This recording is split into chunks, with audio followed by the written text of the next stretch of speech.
Good afternoon. I call to order the meeting of the Knox County Commission for Monday, June 23rd, 2025. To my left is Haley Wilson and Kim Ellis with the clerk's office. I see one elected official in the audience, I think the sheriff. I don't think I see anybody else. Thank you, Sheriff, for being here. Madam Clerk, if you'll call the roll. Commissioner Rawls, Commissioner Durrett. Here. Commissioner Oster. Here. Commissioner Jackson, Commissioner Russell. Here. Commissioner Hill. Here. Commissioner Lee. Here. Commissioner Thompson. Commissioner Fox. Commissioner Jay. Commissioner Frazier. Present. 10 members are present. Thank you. Commissioner Rawls, present. And we just had Mayor Jacobs come in, so. At this time, I'll recognize Commissioner Russell for our devotion. Thank you, Chair Lady. My reading today will be from the Bible from 1 Peter 5, 1 through 6, and this is a message to the elders or people that God has placed in leadership positions. It says, to the elders or leaders among you, I appeal as a fellow elder or leader and as a witness of Christ's sufferings, who also will share in the glory to be revealed. Be shepherds of God's flock that is under your care, watching over them, not because you must, but because you are willing, and God wants you to be. Not pursuing dishonest gain, but eager to serve, not lording over those entrusted to you, but being examples to the flock. And when the chief shepherd, God, appears, you will receive the glory, the crown of glory that will never fade away. In the same way, you who are young, submit yourselves to your elders. All of you, elders and non-elders, clothe yourselves with humility toward one another, because God opposes the proud but shows favor to the humble. Humble yourselves, therefore, for God's mighty hand, and he will lift you up in due time. If everybody will bow their head in prayer. God, I come before you and ask for your forgiveness. God, start with me. Help me to be humble. Remind me always that you are great and that we are small and that we are here to serve you. Amen. Thank you. Now I'll turn it over to Commissioner Thompson for our Pledge of Allegiance.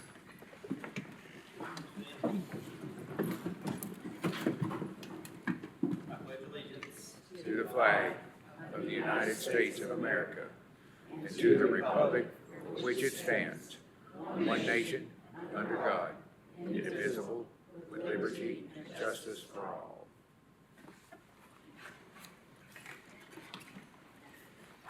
Thank you.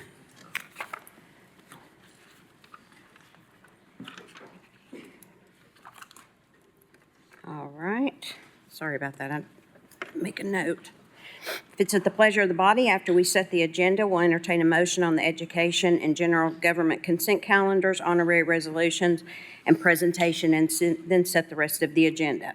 Additions, 0. Defer to July, number 11. Withdrawals, 52, 55, and 56. Again, that's withdrawals 52, 55, and 56.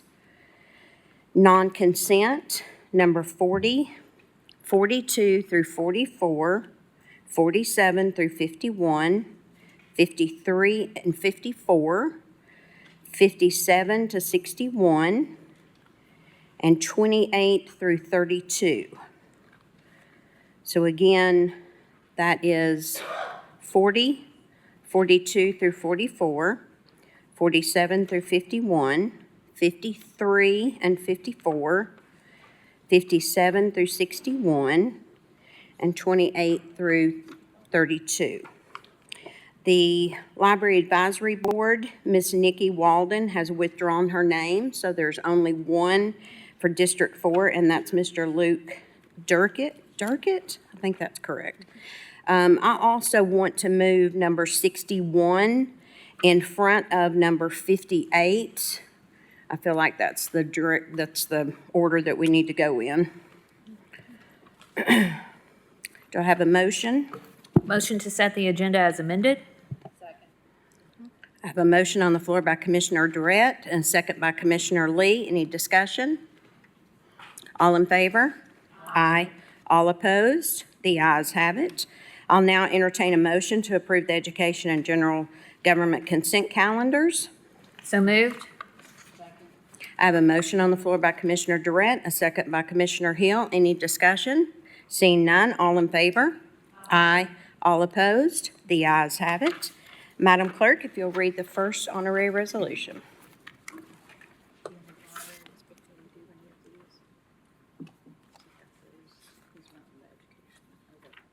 Oh, we could do that, yeah. I'm sorry, we'll start on those. I apologize. Item number 28, Resolution 503, approving 10 contracts with A1 Certified Services, Inc., Ballinger Construction Company, First Place Finish, Inc., KWS, Inc., Miller's Electric, LLC, Stanley Homes, LLC, Southeast Restoration Group of Georgia, Inc., DPN Builders, Krug & Sons, Inc., and Conrad Contracting for contractor services in the Knox County Home Rehabilitation KCHR program, federally funded by U.S. Department of Housing and Urban Development and U.S. Department of Energy. Thank you. Do I have a motion? Motion to approve?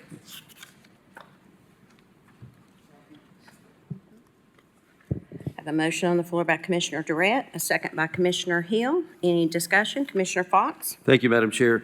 Yes, I do have discussion on this. I raised this issue to Mr. Moyers, at least I think it was earlier this week, maybe it was last week, but all of these contracts contain a provision, I believe it's paragraph 19 of the contract that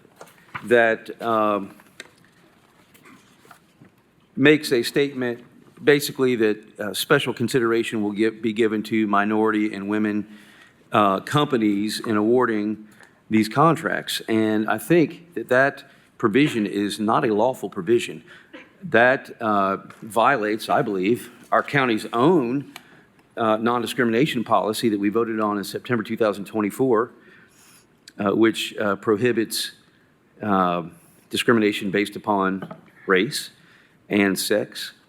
And the justifications for this particular paragraph were some really old executive orders, not statutory provisions, as far as I know. I asked Mr. Moyers if he knew, and he couldn't identify anything at the time. Maybe he's changed his opinion, but it was Executive Order 11625, which was implemented by President Nixon, and then Executive Order 12432, which was implemented by President Reagan. And I think this paragraph is something that has just, I'll use this phrase later, it's governmental inertia.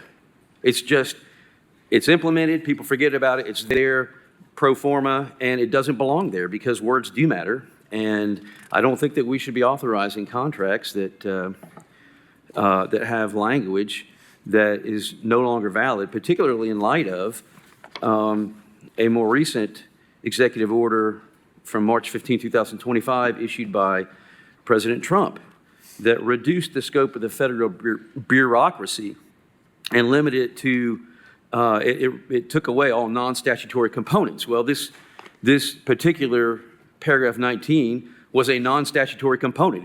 They were executive orders, and he revoked those executive orders functionally, I believe. And so, therefore, I don't think that we are disposed to vote on this particular provision now. I think it needs to be withdrawn. I think the contracts need to be restructured, and then we can vote on it at a later date. So that's my reasoning for voting no on this. Thank you. Director Moyers, do you want to add anything? Well, I ran this by Ms. Holden from the Grants Department, and she looked at the question. Do you want to comment on that, Jen?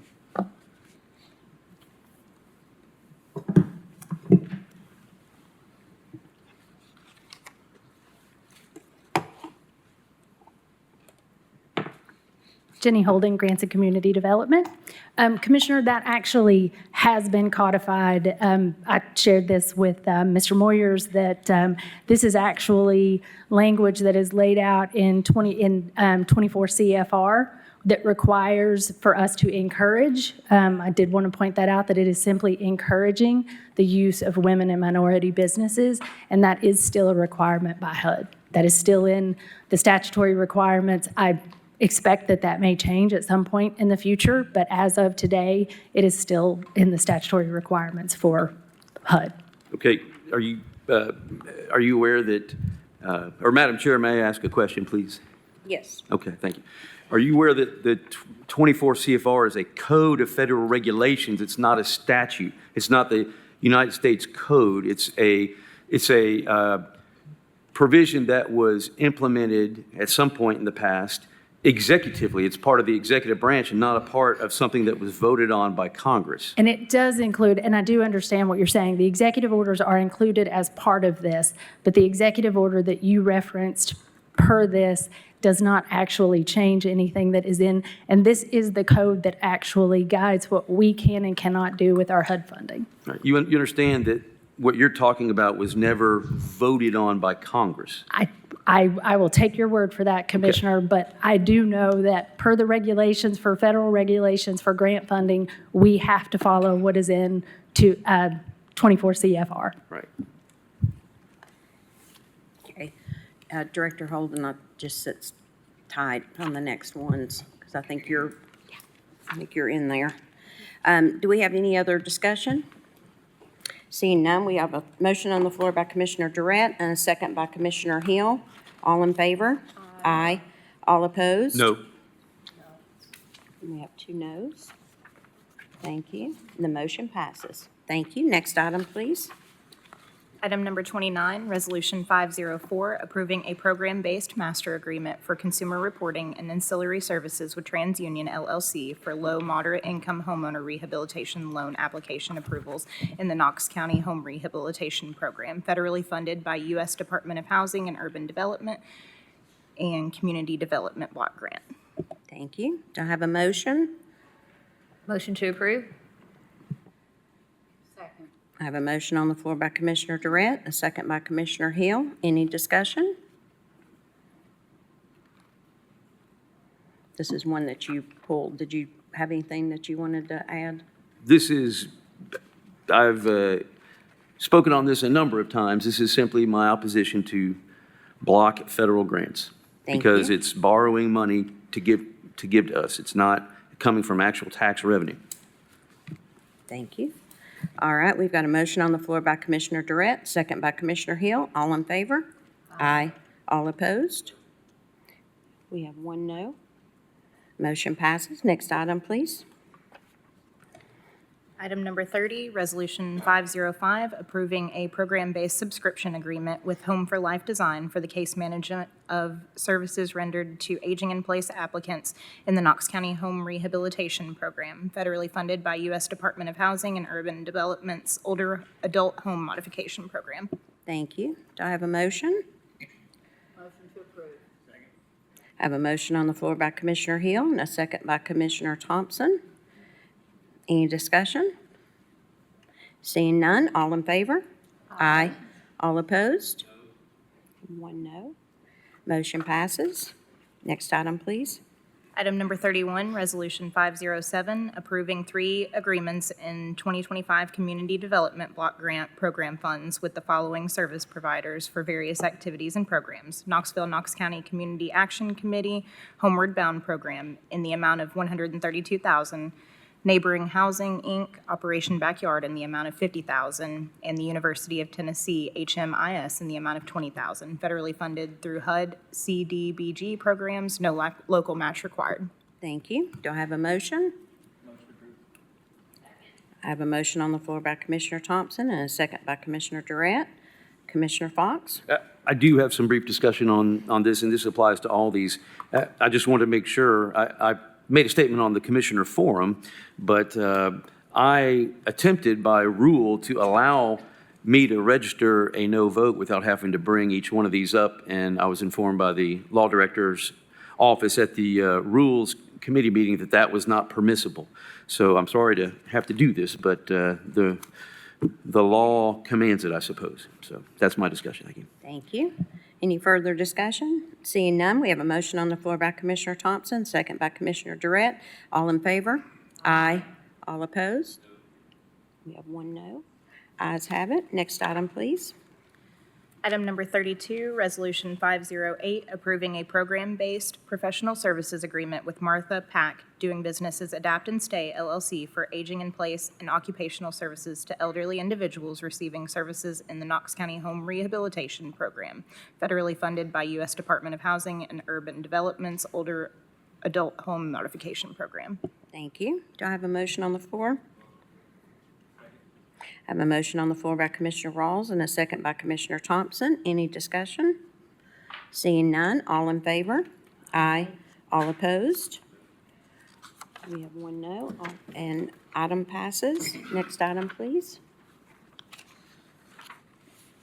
Item number 40 is honorary resolution recognizing July as Parks and Recreation Month in Knox County. Thank you. Mayor Jacobs.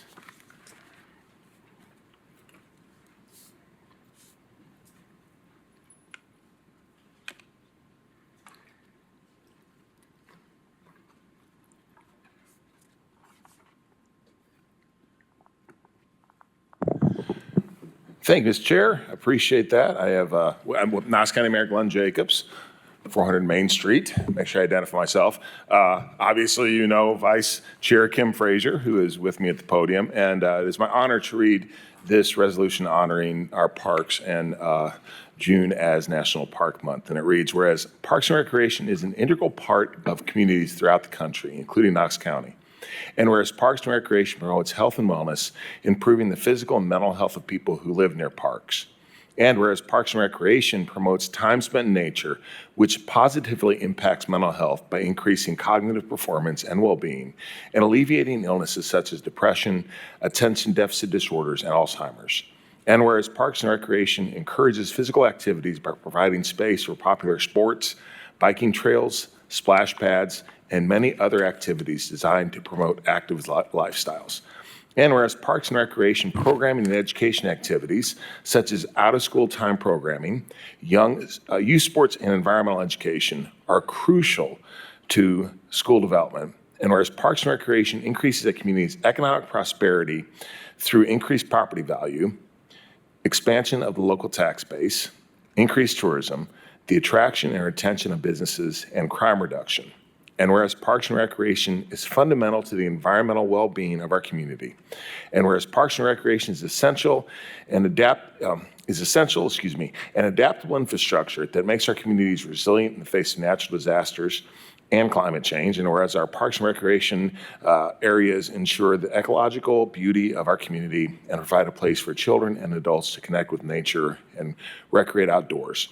And whereas the U.S. House of Representatives has designated July as Parks and Recreation Month, and whereas Knox County recognizes the benefits derived from parks and recreation resources. Now, therefore, be it resolved by the Commission of Knox County as follows. The Knox County Commission hereby recognizes July as Parks and Recreation Month in Knox County and encourages all Knox County citizens to acknowledge that parks and recreation enrich the lives of residents and contribute to the physical, economic, and environmental well-being of our community. Be it further resolved that this resolution is to take effect from and after its passage, as provided by the Charter of Knox County, Tennessee, the public welfare requiring it. Thank you.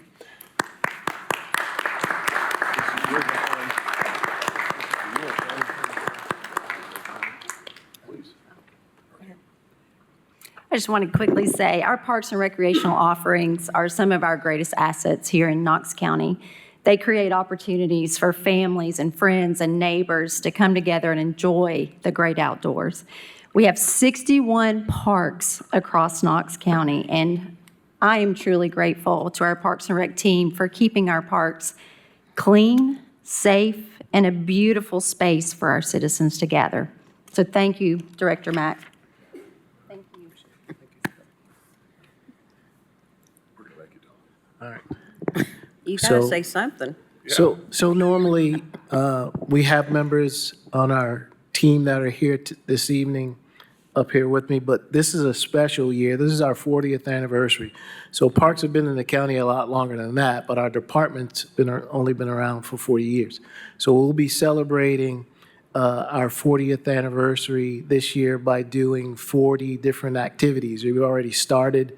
You can go on our website and you'll see a 40 for 40 link, really kind of, and really inviting the citizens of Knox County to come out and participate in one of our 40 for 40 events. And we will also be celebrating again this year by doing our Park and Recreation Month celebration at Three Ridges Golf Course at the Pavilion on July 23rd at noon, and you're all welcome to attend. We recognize our official of the year, our parent of the year, and also our teammate and team leaders of the year. So if you get an opportunity, please come out and join us. Thank you.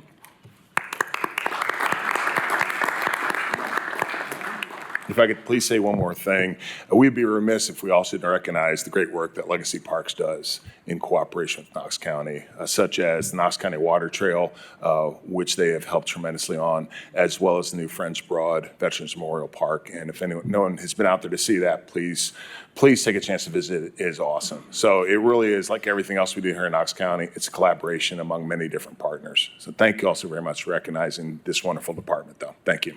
Thank you. Did we have a motion on that? Oh, we didn't. No. Your chair forgot to get a motion and second on that. Somebody like to? Motion to approve. Second. Thank you. All in favor? Aye. Aye. All opposed? The ayes have it. Thank you, Mayor Jacobs. Thank you, Director Mack. And thank you, Commissioner Frazier, for helping out. Next item, please. Item number 41, presentation Animal Control City County Services, Executive Director Janet Testerman. Thank you. Hello. Stand by. Okay. There you go. Great to see all of you. Thank you, commissioners, for allowing me to be here. Thank you, Commissioner Jay, for inviting me to be on the agenda to share a one-year update. I also want to thank Mayor Jacobs, Sheriff Spangler for being a part and agreeable to this transition. I will tell you that I could not be more pleased with our first year and what we've been able to accomplish. With me this evening is our Director of Animal Services, Rachel Ide. Oh, there she is. And she has been truly a tremendous leader. Our team is fantastic, and we're just thrilled with all we've been able to accomplish so far and what we will continue to accomplish. So just going to walk you through some of the highlights really of this first year. Right now, we average over 2,000 calls. When I initially did this proposal and the information that we had from E911, we were basing it on 16 to 18,000 calls a year. Our first year, we had 26,000 calls. And we did make the decision early on, before our transition, instead of continuing our calls dispatched through E911, we brought dispatch in-house. We use an AI, actually Amazon Web Services, so it's an AI platform, and brought on 2 full-time dispatchers. And that has really been, that was a great decision. Because our dispatchers are able to problem solve. So of those roughly 2,000 plus calls we get a month, we're only dispatching out half of those. Now, granted, probably some of those calls are coming in looking for other departments of the animal center. But at the same time, that was really the intent, that we could help problem solve, answer questions that would prevent, having to drive across 526 square miles for each individual call. So that's been great. And again, our goal was to move from the platform of Sight and Seize to Educate and Assist, because we all know that people don't know what the laws are. We're trying to get these individuals and pet owners to come into compliance, and most people are really quite grateful for help. So this kind of gives you a graph of that call volume. A lot of times, bites are certainly one of our highest calls, and we've had a number of court cases over bites, and a lot of people just simply think, it's an aggressive dog. And, dogs bite for a myriad of different reasons. We don't always know what the triggers are, what the circumstances are. But this just gives you some stats that really bite dogs are happening either in somebody's home or within their territory. They are not generally stray dogs that are running at large. And so there's kind of a fear factor there of these animals running at large, but really less than 1% are both repeat offenders and running at large dogs. So, we kind of get those questions a lot, and just trying to sort of dispel some of those myths. So, let's see, I hit the wrong button. We do a lot of heat mapping, and so it allows us to look at parts of the county to see where these calls are coming in, where our highest volumes are. This just gives you a snapshot, again, really trying to focus education in a lot of these areas. And so where we see, we definitely have more calls and more animals coming in from the city than the broader Knox County area. But this just gives you a comparison of both our running at large calls in December of '24 and the bites that same month. So again, that correlation between just running at large, it's usually they've just gotten out of a fence. They, slipped out a front door, and so again, those bite calls are dramatically less.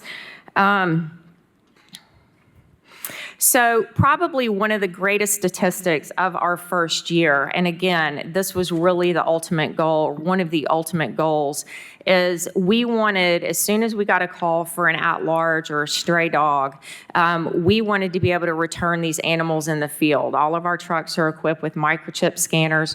We returned nearly 500 animals to their owners in the field without those animals coming into the shelter, which would have ordinarily been the case. And we know that those animals are generally, one street over, one block over, 4 houses down. And so our officers are really out in this community, literally going door to door, asking neighbors, trying to reunite those pets with their owners. With that, we've done a lot of outreach, built community partnerships as well. We just had a meeting last week with Knoxville Fire Department because we want to equip some of those stations and a handful of those high volume areas with microchip scanners, because it makes people, pet owners, it's that much easier for them to come and get their pet. If that chip comes back to an owner, then they can dispatch our team and we can look it up, see where that owner lives. We'll come pick it up, take it home, or a KFD wants to help us as well. So continuing to do that. And we also have Pet Hub tags. It's sort of a new tag that's on the market. It is a QR code that is on these tags, so we're handing those out, especially for our at-large dogs. Or if a Good Samaritan finds a dog, they can scan that QR code. Pet owners can build a profile, obviously have the address, have any vaccination information, whatever they want to include on there. But the more tags we have out there, currently the city of Knoxville requires city tags. We're trying to do away with that. We know that rabies tags can suffice for that, but these QR Pet Hub tags, we would like to replace with that. So the more tags we can have on the street, the easier it will be to return to owner in the field, which is ultimately keeping animals out of the shelter. And so we're just, kind of blowing and going when it comes to building these resources, trying to make it easy as possible, handing out what we can. So when it comes to resources, again, that was our goal. How to keep pets with their people. We're taking in over 10,000 animals a year in Young Williams, and pretty much 99.9% of those are Knox County. So we are also helping our other departments, our Pet Resource Center, our Pets for Life program, our Animal Services team. They are helping deliver dog food. They have food on their trucks. They have other resources. But they're also helping, we know that transportation is such a barrier to pet owners getting services, where it's vet care, spay, neuter surgery, et cetera. So our animal services team, generally in the morning when calls are lighter, are helping transport these animals, say, to spay neuter surgery. And then we have another team of people that take them home in the afternoon after surgery. So again, it's all of us working together with the community, our animal services team, with the plethora of other programs that we are offering the community and to pet owners. Every truck is equipped, as I said, with food. We have leashes, collars, preventatives, fence fixing supplies, because, like I said, a lot of these at large or stray dogs have just gotten out of a fence. Gate latches are broken, there are holes in the fence. So we're out there fixing fences, trying to keep these animals contained. Again, like I said, we have a team who's boots on the ground, going door to door in our low-income neighborhoods, connecting with pet owners, helping them connect to our resources, again, also trying to create basic wellness. We just started an access to care clinic for these individuals as well. Again, 80% plus of these individuals have never been to a vet, so we're starting to offer those services as well. And this gives you, we are out there also writing citations. We do a lot of verbal warnings. Like I said, we're trying to get these individuals into compliance. And then if they escalate or are repeat offenders, then the elevation of reprimand will go up. And so it's not that we're just, out there in a feel-good capacity. We are definitely doing the enforcement piece. This gives you a little bit, again, we have issued more than 100 citations this year. Like I say, we do start with a verbal warning, depending on what the infringement, what the issue is. And then, again, beyond that. And again, half a dozen cruelty cases, and, that's not a lot when you're getting that call volume. A lot of those, and those are state charges. So a lot of the calls that we get are manner of keeping. Doesn't have food, doesn't have water, doesn't have shade. A lot of times it's a misunderstanding. It could be the dead of winter. It could be freezing cold. That animal just may be out for a brief period of time, but a neighbor might see that. And there are actually a lot of neighbor disputes as well that come into play. But these are just a couple of cases, cruelty cases that we had. This was in the city. We had Bella that, again, lack of veterinary care. Her masses that she had were so extreme, she did have to be humanely euthanized. And again, we had, most people think we just take dogs and cats. We take everything but horses. So we had rabbits come in, and we had a deceased rabbit, and as you can see, we had this emaciated rabbit. So those are cases that we pursue cruelty charges on, and these are counties. We had, in one case, over 20 basset hounds were seized due to unsanitary conditions. All these kids found a great home. They were really sweet. And we currently have 2 active cases with Knox County Sheriff's Office. And what's been great is we have liaisons with both KPD and the Sheriff's Office. They have been truly wonderful to work with. They are very much invested in these cases and working in tandem with our officers on a regular basis. And these are just a few others. You may have heard recently about 2 dogs that were found, I think it's in a Walmart parking lot. One had suffocated with a bag over its head. These are the horrific cases that we do see from time to time. But sadly, it was closed because lack of evidence. And we had another as well. But these dogs do come into us. We perform necropsies. We do the cruelty investigations with our medical team. So we are seeing these cases really from start to finish, and then working with our liaisons in the DA's office to pursue the cases that we're able to. We've worked with the Department of Agriculture with 3 different livestock animal cruelty cases. We work with TWRA. And like I say, we currently have active cases with both jurisdictions. Just a couple of the achievements we've done. We started a cost of care petition. Generally, when animals were confiscated and came into Young Williams, we would have to hold these animals for weeks, even years. When I first got there was an animal in our custody, had been for 3 years.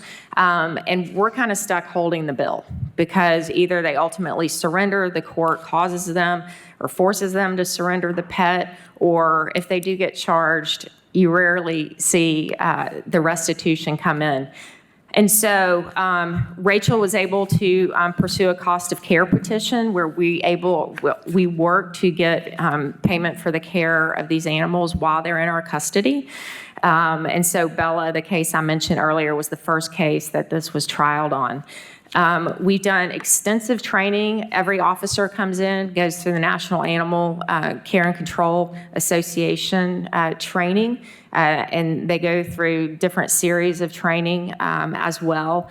We recently had a high-level training day with members of the DA's office with other counties who also don't have the resources with the Animal Legal Defense Fund out of Austin, Texas. That was incredible. We had about 30 people from our team and other jurisdictions, DA's office, Sheriff's Office, KPD, as well as other trainings with TWRA, Humane World for Animals, Horse Haven, who we work with on any equine cases. So we are continuing to train our people on best practice and gold standards when it comes to animal welfare. So really, at the end of the day, I mean, we our team is going into schools, talking to high school students, going to nights out with our first responders, and really looking for every opportunity, neighborhood conferences, that kind of thing, hopefully starting to talk to HOA groups just to help educate people on animal welfare in general and pet ownership. We know what the population of Knox County is, roughly 500,000. And so, doing the math, and there are different calculations, but, we probably have 250,000 minimum pets that we're dealing that are within this county and owned by our constituents. So really, we're getting about outreach from 1 out of every 20 individuals in our county. And that's a lot, that's a big number, and that's why our community relationships are so critical, our education is so critical, and really working to enable these pet owners to come into compliance, and as well as connect them with the resources that we're providing with our organization. So I would love to answer any other questions. I did provide all of you with a 1-year report. It probably has a little more information in it. Would love for you to read it, answer any questions. Happy to answer questions now. But as always, thank you, all of you, for your support and allowing this transition to happen, and hopefully continuing to support us moving forward. We're doing great work. I'm proud of our team, and I'm proud to be serving this community. Thank you. I will open it up for questions. Commissioner Jay? Thank you, Madam Chair. Thank you for coming in and presenting to us a year after we went through this transition process with you and with our agencies. Can you go back and talk a little bit about your expanded partnerships and beyond KCSO and KPD? You listed TWRA and 2 or 3 other sort of regional or statewide agencies. I didn't catch that. I wanted to. Some are statewide, some are national agencies, and I can let Rachel speak a little more to that. But we take in wildlife as well. We take in sick and injured wildlife, and by state law, we have to euthanize that just for the risk of rabies and distemper. And so, but if we've got healthy wildlife, or we get calls on coyotes or that type of thing, we have to defer them to TWRA. And then any other training. Did they attend our training? You want to come up and introduce yourself? Yeah. Sorry, yes. I'm Rachel. I'm the Animal Services Director. We did have a training presented by TWRA, so they presented to all of our officers, not only recognizing the wonderful flora and fauna that Tennessee has, far too many, especially in the city, but also letting us know, what does sickness look like? What should we be picking up? How to properly handle those animals? So we received training from them. We also have local community partners with Horse Haven, and of course, Ryan trying to reach out to other agencies here. And then the national agencies she mentioned are the Animal Legal Defense Fund and Humane World for Animals. So they did 2 trainings with us as well. Those are regional trainings. We had officers from Cleveland, we had officers from Bristol who came and joined us for those trainings. Did that training also, I know one, especially in the rural parts of the county, one of the most common calls was about like things that are hit on the road, dead on the road, deer that are injured, things like that. People often don't know where to call. Is TWA working with you, or TWRA working with you all to sort of better understand how those, when those calls come in, how those are handled as well? If it's smaller wildlife and it's sick and injured, we will pick it up. Unfortunately, deer do not fit in my truck, so they do need to be dispatched by an officer. Okay, all right, thank you. Back to Ms. Testerman, if you could.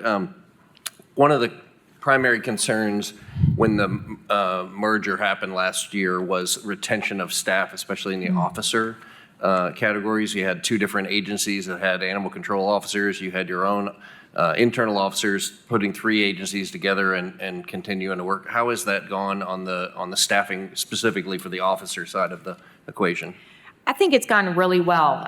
Only one officer from those agencies came over, who is our current supervisor, Amanda Cameron, and she's been great in that leadership role. We hired an entirely new staff of 19 total, including Rachel. And so, we had a very short runway to get up and running, get trained. And I was skeptical as to whether we could hit that April 1st launch date with fully staffed, but we were. We've had a little bit of attrition, but we've also had more than half of those officers who are still here after a year. They're doing great work. We've hired some new ones who have come to us with some experience and have hit the ground running and have really become great. Many have, we get great compliments from members of the community on these officers on a regular basis. So pleased with that team and how it continues to grow. And my last question, thank you for that update. And I do know that our police chief and our sheriff's officer said that they would gladly be able to use the officers that were formerly doing animal control in other parts of the agency where they needed backup. So to me, it's no concern that only one came over, because they're all doing other jobs that were really important and necessary. And perhaps it's a good way to start a fresh team and a fresh approach to how you do things going forward. Absolutely. One thing I would add to that is our 2 liaisons with the sheriff's office were former animal control officers, but they have been incredibly supportive. They've worked, like I say, beautifully with our team and really supported and commended us for the work that we've been doing. My last comment was last year, as this process went through, some of our commissioners weren't here last year, but I was arguably one of the most demanding questioners and to somewhat skeptics of how would it work and how would it go, and a lot of the due diligence. You took the time then to walk us through that, hold workshops, answer every question. I said, prove me wrong. I hope for the best, but prove us that, it's going to be great. And that's why I invited you back tonight to do a year report. And I did. In follow-up in my homework, went back, communicated with both our sheriff, our police chief, even our E911 director, and asked, how's it going? And from your perspective, and all 3 said it's going very, very well. It's been very successful. And I think the most important thing is they've said that their resources and focus has been freed up to focus on the most important things that they work on every day: dispatching calls, dealing with major crimes, dealing with community outreach, patrolling, policing, and that their officers are able to focus more because of the partnership with you all, but they can also jump in on major crimes that involve animal cruelty. It's been a great partnership for them to make sure the resources are allocated in the right spot, and that those who are great at certain things are in those buckets. So a year later, I say congratulations and commend you all on the hard work, and I hope that you'll come back to us maybe every year and sort of give us an update on how it's going. So We love it. Thank you, Commissioner Jay. I appreciate that feedback. I will say we do a lot of but law enforcement assist. It's amazing how people are arrested and incarcerated with animals in their car who then come to us. So we hold them through that process, but we do a lot of assist. They're priority calls for us, and so we go out around the clock with our first responders on those cases. So thank you. Thank you. Commissioner Lee? Thank you, Madam Chair. I had a few questions. Do you all handle in the county barking dogs? We do handle barking dogs. And this leads me to one thing that I did fail to mention, but so we do handle barking dogs. What becomes a little sticky is that, we'll get complaints about barking dogs, nuisance calls.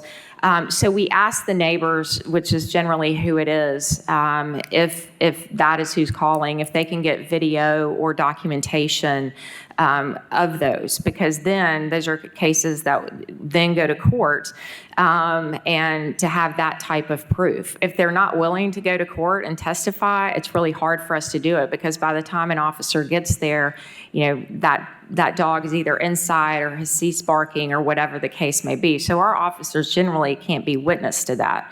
I also go to a lot of those calls, believe it or not, are neighbor disputes. And so in July, we are starting a mediation with neighbors to hopefully be able to resolve some of these issues and complaints with neighbors, and when they've brought pets into the equation. And so other jurisdictions out there have done it. We are working with a third party to be able to do these mediations, and hopefully we can resolve whatever the issues might be when it comes, but that's the most common. Rachel, you have anything to add on barking dogs?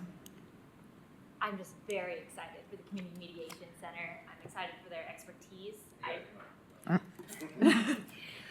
My apologies. I'm very excited for our third party, the Community Mediation Center, working with us. I truly think that with their expertise, nuisance complaints will be better addressed. I truly think that officers rarely address it in exactly the way that a neighbor dispute is hoping. And I think getting everyone at the same table is the best way to move forward. So I'm really excited to do this partnership. I think it's going to be really useful for our constituents. I think it's going to be really useful for our officers. And I think it just shows how entrenched we are with the community and the resources that are available. A lot of times these dogs are barking at night, in the middle of the night or late at night. So you can't get a video of that. Are you wanting people to get up in the middle of the night and go record it? I mean, virtually. I mean, it's just if that's the case. I mean, that's barking dogs aren't the highest priority calls. So if it's after hours, again, we've got to have some kind of proof if we're going to go to court and be able to testify against it. Otherwise, there's nothing to substantiate it. So we do ask that neighbors get recordings and generally are willing to testify. Okay. My other question is, what about dead animals, like whether it be a dog or skunk? Or do you take them off the road, and then do you go on private property? We do not. That is Public Works and then road maintenance on the county side who picks up the DOAs on the road. So that is not under our purview. Okay. And what about on like a skunk? Does that count as well? If it's DOA on the road, yes. I mean, that would be, but if it's sick or injured, we are picking it up and bringing it back and humanely euthanizing that wildlife. Okay, thank you. Oh, she has something to add. I do want to add a caveat. If there's any rabies exposure to a dog or human, we will, of course, pick up an animal, whether it's deceased or not. Okay, thank you. Thank you. Commissioner Thompson. Thank you, Madam Chair. I'd just like to echo kind of what Commissioner Jay said a minute ago. Obviously, there were several of us that were not here for that transition, but having experience with Young Williams and animal control before, I would like to, I guess, applaud you all for what you're doing and looking at what you're doing as far as service versus enforcement. Because you're talking about education. Well, when it was under the sheriff's office, it was very much heavy on enforcement, but not necessarily the service side. And I think you all have shown that in this report, that you're taking a slightly different approach to it. The number of calls, just for clarification, the number of calls that you received that for cruelty or whatever, and the majority of those were then unfounded. Correct. So I'm assuming those were then educational opportunities. Absolutely. And a lot of those would come with verbal warning. So depending on, some of them were unfounded, but then others would come, like I say, not necessarily cruelty by what we might think is definition, but it might be manner of keeping. So food, water, shelter, shade. And so, we can provide those resources, but also help pet owners understand, what the laws are and help them from a pet ownership standpoint, solutions-driven ideas that they can do to address whatever the issue might be. Okay. And you touched on having readers in vehicles and then reaching out to first responder, fire department with readers. And I'm sure that if anybody's ever on a Facebook community group, there's always posts about, I found this dog, there's a dog, who's it belong to? Certainly speeding that process up. Do you run in, is there still a large percentage of animals that are not chipped? In fact, yeah, I would say the majority of pets are not chipped or tagged. We do have a position within the animal center that's a pet detective, literally is the role. And so when these animals do come into the animal center, this individual or individuals will scour kind of next door Facebook pages, HOAs, and because there's so many different abilities to post lost animals. And so we're trying to match photos that are out there with the animals on our lost and found page and trying to reunite those. Animals don't always know county lines. They wander. Unfortunately, statistically, 15% of dogs, give or take, ever get returned to an owner once they get to the shelter. Less than 2 to 3% of cats ever get reclaimed from a shelter. So that's why it's so critical to have these partnerships in the community, because there's a much higher percentage for them to find their way home or for us to get them home. So that's why we're really working with KFD and vet clinics and that kind of thing with the Pet Hub QR codes, because the more tags we can get out there, the more the greater chance we have of getting these pets home, keeping them out of the shelter. Of those 10,000 pets we got last year, less than 1,500 were reunited. So again, once they get to us, that percentage of them finding their way home drops significantly. Sure. And then last question. When you said you take in everything except for horses, that leaves a lot of farm animals out there. Do you see a significant percentage of farm animal welfare claims or calls?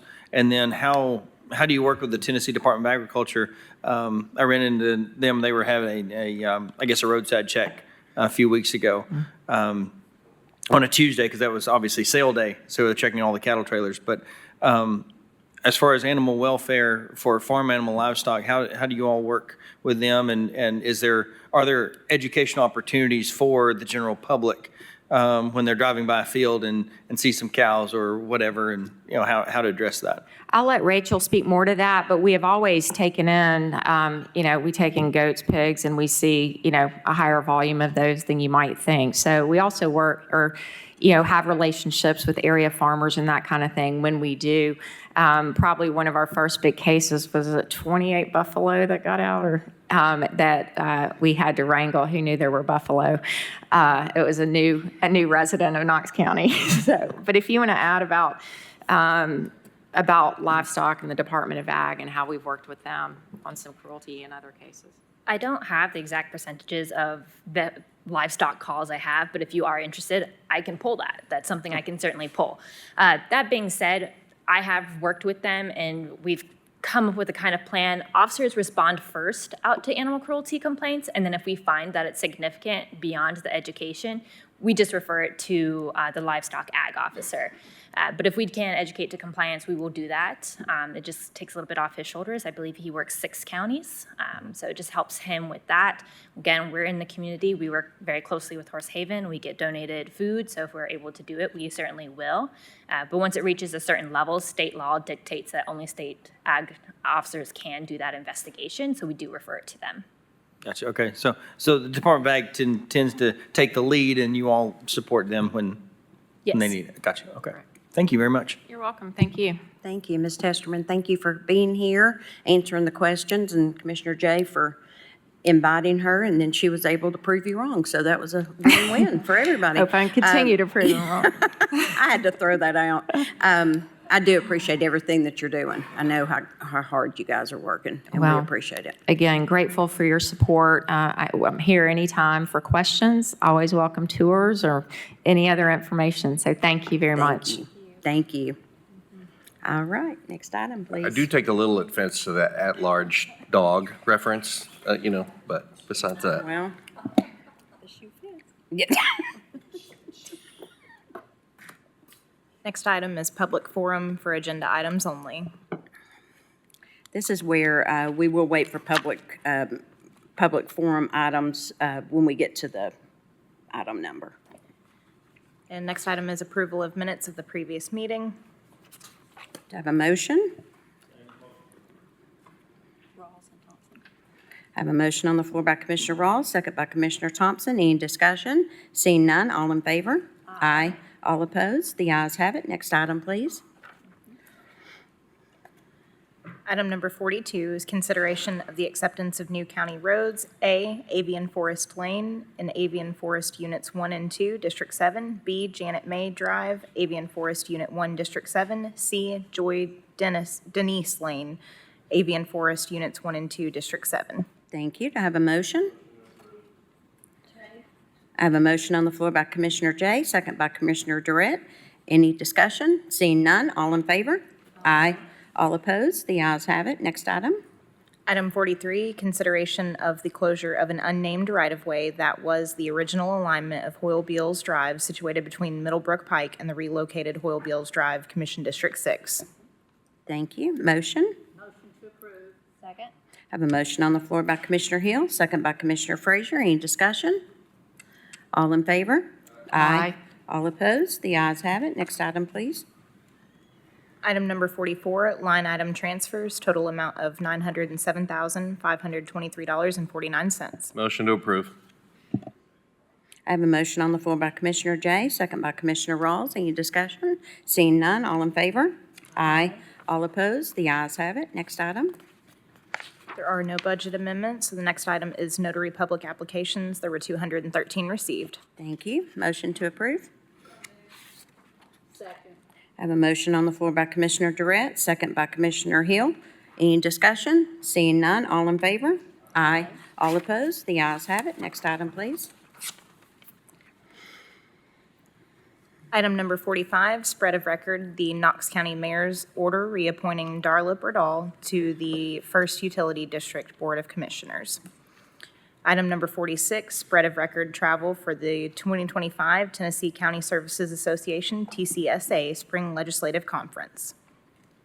Thank you. Ready? Next item.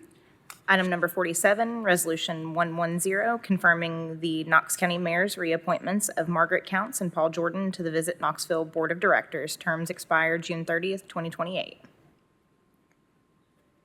Do I have a motion? Motion to approve. I have a motion on the floor by Commissioner Hill, second by Commissioner Jay. Any discussion? Seeing none, all in favor? Aye. All opposed?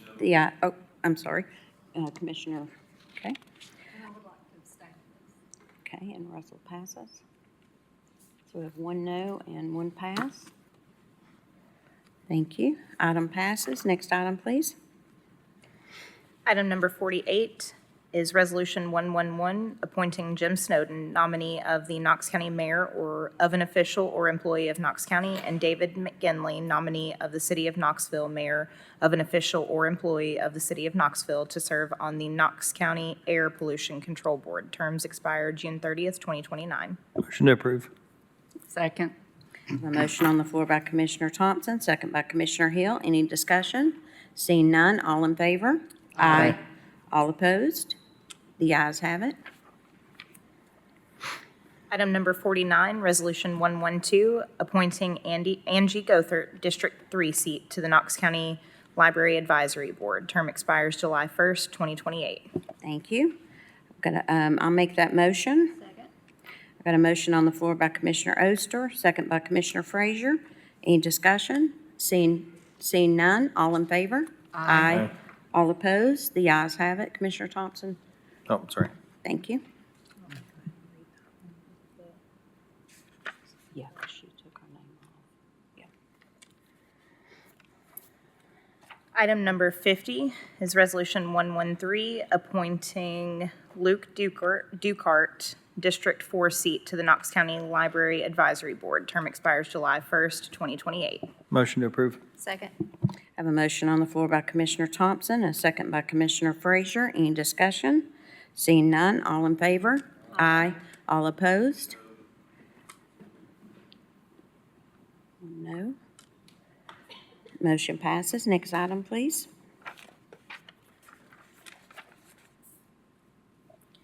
Item number 51 is Resolution 114, appointing Sharon Smith, District 7 seat to the Knox County Library Advisory Board. Term expires July 1st, 2028.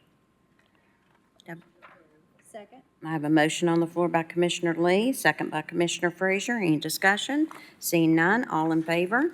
Aye. All opposed? The ayes have it. Item number 53, Resolution 501, approving 10 agreements in opioid settlement program funds for various remediation strategies addressing opioid substance misuse with the Restoration House of East Tennessee in the amount of $30,000, Metro Drug Coalition in the amount of $150,000, Knoxville Leadership Foundation in the amount of $30,000, YWCA Knoxville and the Tennessee Valley in the amount of $50,000, Volunteer Ministry Center in the amount of $30,000, Wesley House Community Center in the amount of $100,000, Helen Ross McNabb Center, Empath, in the amount of $500,000, Helen Ross McNabb Center, Centerpoint, in the amount of $2 million, Knoxville Leadership Foundation, Knox Works, in the amount of $500,000, and Summit Medical Group in the amount of $425,000, funded with opioid abatement and subdivision settlement funds. Motion to approve. I have a motion on the floor by Commissioner Thompson and a second by Commissioner Durrett. Any discussion? Commissioner Fox?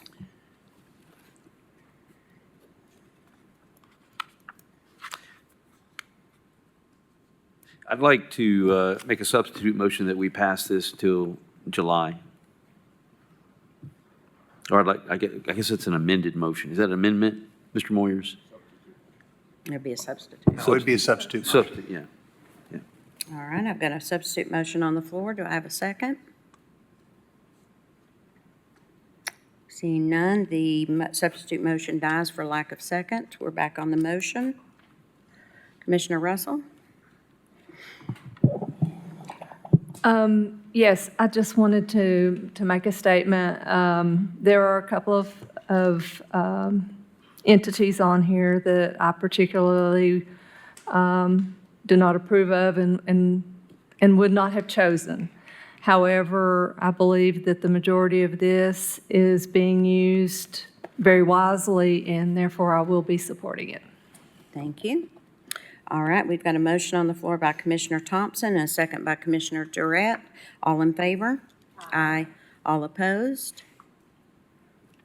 Madam Chair, I pass on this. I abstain. Thank you. Okay.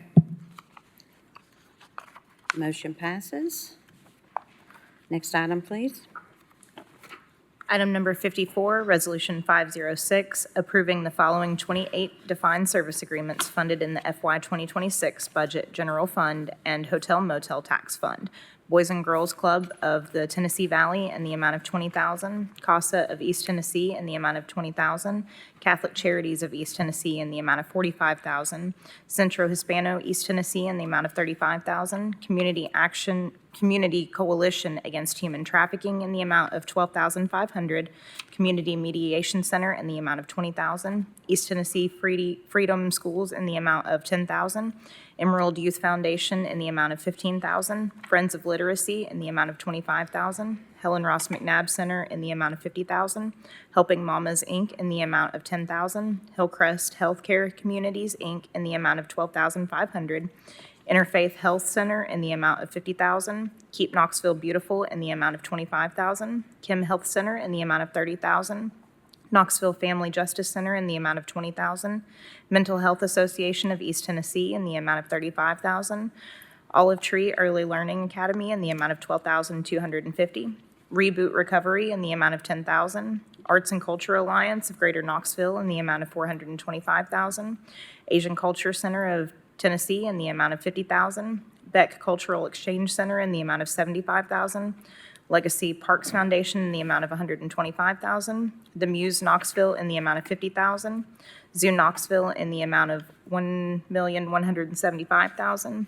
East Tennessee Economic Development Agency in the amount of $100,000. Farragut West Knox Chamber of Commerce in the amount of $50,000.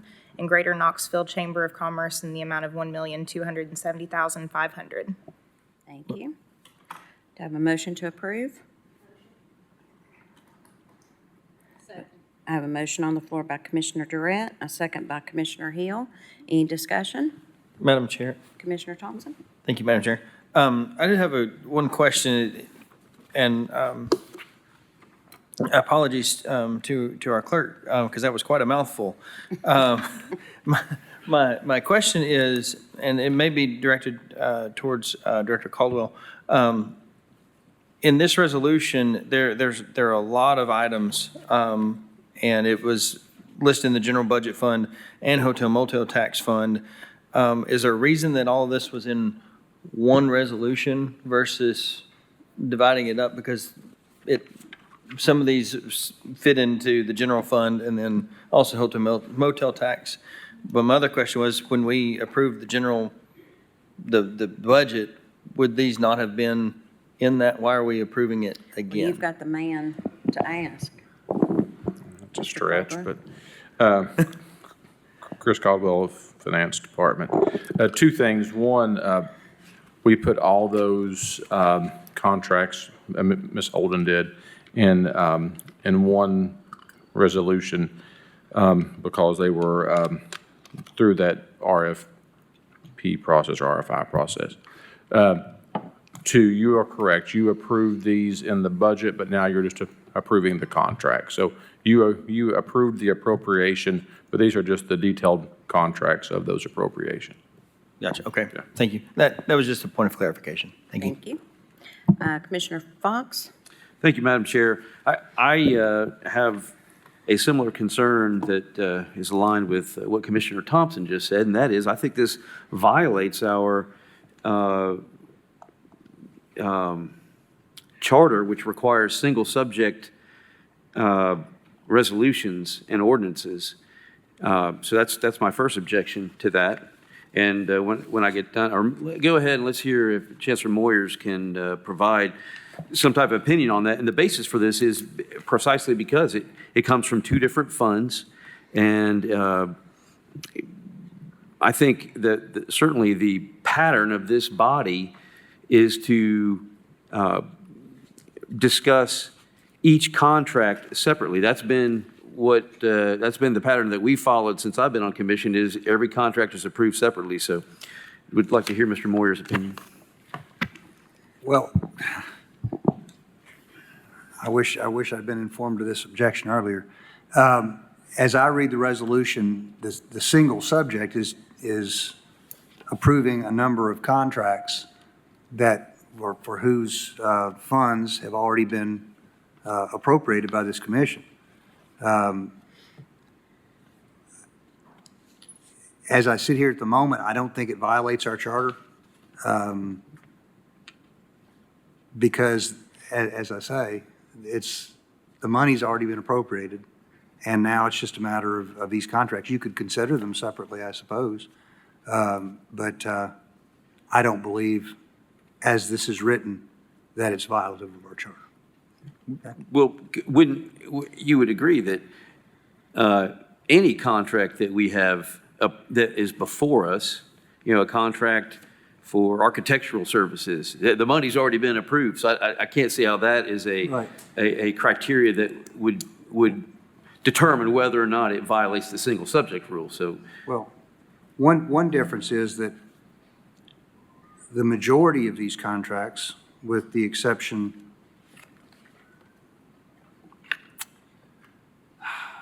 Arts and Cultural Alliance, I think it's 100,000 is our contract limit, right? So most of these contracts really would not require approval by the county commission at all. Only those that are over $100,000 under our charter would require any consideration at all by the commission. So, this is an opportunity to look at them all, I guess, because under our charter and our contract rules, the mayor could have just signed all of these except for the ones that were worth more than 100,000, which is only 3 or 4 of these, I think, out of the whole group. I think because considered in toto, they are over $100,000. And because they're wanting to put them into one contract, that's why they're even here. But if they were going to do them separately, the only ones you would be considering would be, as I said, the Arts and Cultural Alliance, Zoo Knoxville, East Tennessee Economic Development Agency, and Knoxville Chamber of Commerce. All the rest of them would be below the threshold that would even require county commission approval. So, again, I think the reason it passes the muster of the single subject is because this is all money that's been approved before, and they're throwing this into one big pot. If you wanted to take it apart, then, like I said, we could consider those few contracts that are over $100,000. The rest of them, the mayor could just administratively approve. So. Okay, thank you. Madam Chair, the other points I would like to make about, or the other point I'd like to make about these defined service contracts is, if you look at subsection, well, if you look at the Tennessee Code 5-9-109, it talks about charitable civic organizations receiving funds from a county legislative body. And that statute requires that any nonprofit organization desiring funds must provide a number of things. Shall file with the county clerk. I don't know if any of these have done that, but I was able to get some of this information from Director Holden. But they're supposed to file with the county clerk a copy of an annual report of business affairs and transactions, which includes but is not limited to a copy of an annual audit, a description of the program that serves the residents of the county and the proposed use of the county assistance. I got that more or less for most of these. Honestly, I did not have the time to look at all these. But it says any nonprofit organization that desires such financial assistance may file in lieu of the annual audit an annual report detailing all receipts and expenditures in a form prescribed by the Comptroller of the Treasury. I have that form right here. It's a 2-page form, nothing too fancy. So for these smaller organizations that can't afford to get an audit, they can simply fill this out. But I identified at least 4, there may be more, but I identified at least 4 that provided neither an audit nor the form provided by the Comptroller of the Treasury. And these 4 are Beck Cultural Center, Centro Hispano, Family Justice, and East Tennessee Freedom Schools. So those organizations are not in compliance with TCA 5-9-109. Now, 2 of them did provide 990s, the nonprofit tax returns. One was from 2022, that's Family Justice Center. The other one was from 2023, that's East Tennessee Freedom Schools. But the other 2, they didn't, as I saw it, they didn't provide those. So I'm going to, again, file I would like to make a substitute motion that we defer this particular resolution until July so that we can look into this further and make sure that before we go handing out money to various nonprofit organizations, that they're all in compliance with TCA 5-9-109. It appears that it may have been years, at least 1 year, maybe 2 years since some of these have complied. That will give us the time. So that's my motion. Second. We have a substitute motion on the floor by Commissioner Fox and a second by Commissioner Lee. Director Holden or Director Caldwell, would you like to speak to either one of those items? Commissioner Fox, I'm not sure. I think that everything you were looking for was in that folder, the shared drive folder that I provided to you last Wednesday. I'll be happy to look at those 4 that you mentioned, but our staff, we have checked every single one of these, and everyone is in compliance with what is required by state law. And I believe it may just be that something was inadvertently left out of that folder for you, but we will absolutely look at that. But yeah, it's been checked multiple times. Now, there are some nonprofits, if the amount of funding that you are, that you bring in as a nonprofit agency, you are not required by state law to have audited financial statements. So that may come into play here. I'm happy to look more at that, but I feel absolutely confident that all of our nonprofit agencies that are listed here are in compliance with what's required. Okay, well, now I may be wrong about Centro Hispano, but let's see here. East Tennessee Freedom Schools, the 4 files that you provided to me were the application, the defined service application, then the 2023 990, which is not what they're supposed to file under this statute. The Tennessee Corporation Annual Report, that's just what they file with the Secretary of State to renew their corporate status. And then the salary information. So like those 4 files, that's all I got. Those don't come. I believe East Tennessee Freedom School comes in under the requirement to have audited financial statements. Like I said, I will be happy to look at this. I can't look at it while I'm standing here, but I will be happy to have my folks look into it again.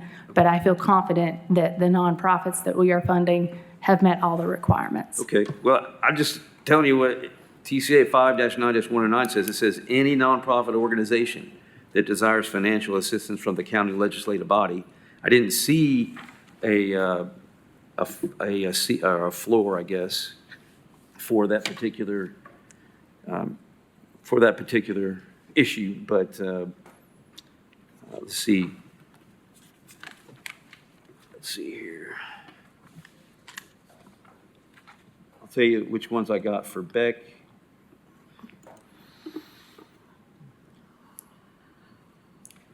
I got the tax return. The 4 files were the 2023 tax return, the state annual report, which is the corporate report, the Beck salaries, and there's another requirement. I think that's a Knox County code that requires that. And then the defined services application. So that's the 4. Those are the 4 files I got on that. Commissioner Fox, we've got some other commissioners that would like to ask them questions. Okay. All right, thank you. Commissioner Jane? Thank you, Madam Chair. I wanted to go back to Commissioner Fox's original statement or inquiry about it. Does it violate our charter in the single subject resolution? Right in this resolution, in the first 25 words, it says 28 defined service agreements. Knox County went through a process that was presented long ago about a process in which we issued RFPs and for services that are things that we deem of value to the community that are outside the scope of our individual governmental departments, things that we do with nonprofit organizations, so we don't have to add overhead and additional people and additional resources inside of the general fund. Those were, correct me if I'm wrong, that was issued, those were responded to, those applications were put in, a committee was put together, those were graded, they were determined if they were valid or not, if those organizations were in good standing and valid, they were appropriated certain funds, those were brought to commission, we were shown and questioned about those, they all showed up here, we had that discussion, lots of information was requested, you provided all the information in the process or in the portal for us to examine.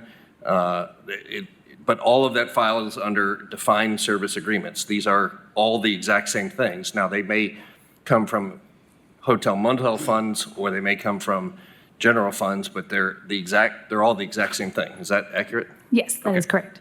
And per this TCA 59109, I'm reading it right here, a 990 is a financial statement. An annual report is what it is. A tax return is a financial statement. You would not have presented them to us had they missed any information of our requirements or the state's, and they would not be considered, they wouldn't have made it to the application process and to the consideration of your committee, correct? That is correct. We So- actually did receive applications from nonprofits that didn't provide everything required, and we weren't able to score those. And so you kicked those out before they even got through the process. So Yes. no one would have gotten to us even months ago when we had this first discussion without going through a vetting process to determine are they a company in good standing and have they filled out all the paperwork. That is correct. So here we are, we've appropriated, we approved our budget, and now we're approving the contracts to go with them. I don't see why this is ambiguous and unclear. This seems a very clear process. If you do not like a particular organization, that's fine, just say so, and you can vote against the whole thing, but I don't think this is a matter of paperwork and semantics. It seems like much more of a delay tactic because you don't like certain organizations, but it seems to me that it's in very good order, and this team has provided more than ample enough information, as well as the organizations who've ever stood up here and represented themselves. So I'll be voting for it, and I think we should move on. Thank you. Commissioner Russell? Yes, I wanted to make sure I got the four. It was Centro, Hispano, Freedom Schools, Family Justice, and Beck. Were those the four that you named? I was trying to highlight them as, thank you. I just wanted to get that.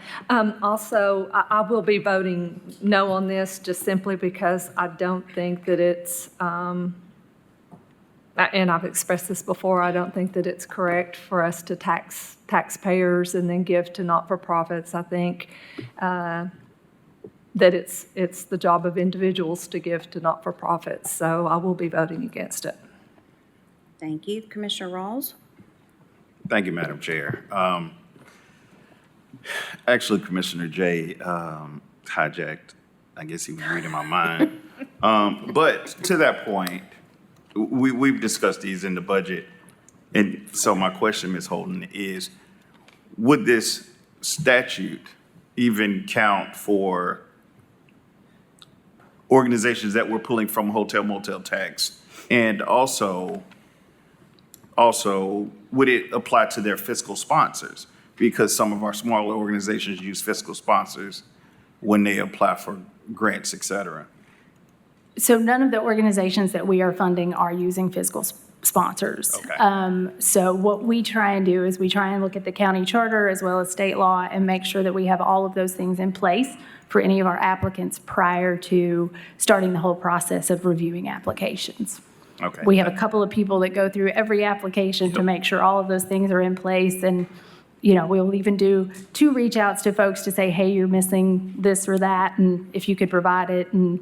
But yes, sir. No, I think you guys do a great job, and I think organizations having 990s, larger organizations having audits, as a person who sat on boards, the audits are not cheap. No. Organizational audits are not cheap, and so smaller organizations do not typically even have those. And are not required to by state law. Yep, exactly. Thank you. Thank you. Commissioner Thompson? Thank you, Madam Chair.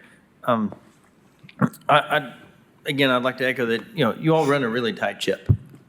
Thank you.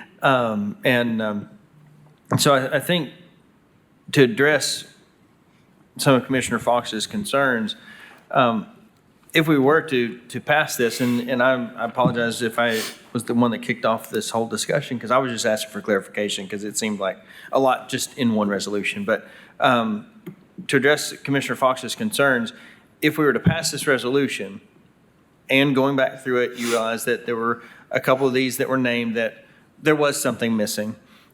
Would those funds be withheld until they complied? Absolutely. These are actually all reimbursement grants, so we don't provide any funding to these organizations until they have complied with all requirements, including their reporting, that we do these on a quarterly basis, reporting and expenditures. So yes, Commissioner, if it did in fact turn out that we were missing something, we would withhold payment until we received that. So my experience with farm grants would be if I spend the money because they're reimbursement, so we're basically just authorizing the reimbursement of money that they spend. So if their receipts aren't in order, if their forms aren't in order, their packet that they turn back into you saying, hey, we've spent this money, we'd like our reimbursement. If you go through and that they've not checked all the boxes that you require for them, they do not receive the money. That is correct. Even though we've approved the resolution. That is correct. Perfect. Thank you. Thank you. Commissioner Hill? Thank you. I can't believe I'm doing this because but I'm trying to Google what another attorney might have to say on this, because I'm pointing out that we are actually voting on a defined service agreement, not a contract. Would you like to know the difference? I will tell you.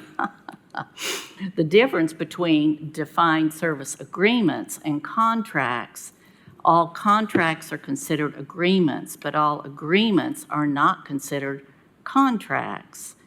Often referred to as gentleman agreements, they are more informal and dependence on all parties honoring the agreement instead of an enforcement by a third party or threat of legal consequences. An agreement is much less rigid and formal. So I might just suggest that since these are agreements, that a part of this process, especially given the fact that our Community Development Department has absolutely done due diligence and required considerable documentation, that these agreements, in fact, would be appropriate. And no, I don't have a law degree. Thank you. Commissioner Durrett? Thank you, Madam Chair. I just want to remind my colleagues that we're just not giving nonprofits money to go into their general fund. As Commissioner Jay stated, these are for very specific programs. They're for very specific reasons.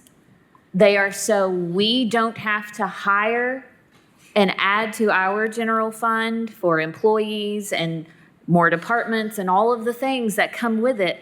These are people that are in those fields that we would provide otherwise as a county, but don't have to. So we are supplementing them for doing the job that we would do otherwise that would cost us a lot more money.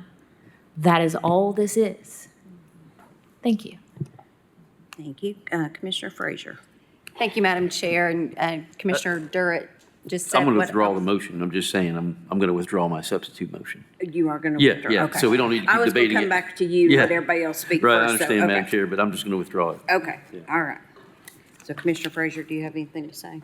Well, I just wanted to say also that the review committee, I want to go back to that for a minute. We were all invited to the orientation and the training of the review committee for defined services, and I was the only commissioner that attended. And it gave me great insight on what was required of these organizations, what the process was, the timeline, the scoring, and I found it very, very helpful. So if that comes up again, I encourage everyone to attend. I also want to echo a little bit of what Commissioner Durrett said. This county runs a pretty tight ship. We are on a very lean budget. As Commissioner Durrett said, these organizations are providing services and programs that the county cannot financially and should not, because as you know, local government will muck it up. And so I understand the thought process of nonprofits should get out there and raise their funds, but I also represent 500,000 people who have varied needs, and as she stated, the programs and services that are provided by these community partnerships, it's pennies compared to if we had to take it in-house. And so I will be supporting this. Thank you. Commissioner Fox? I'm formally withdrawing my motion to defer this to July, Madam Okay. Chair. Thank you very much.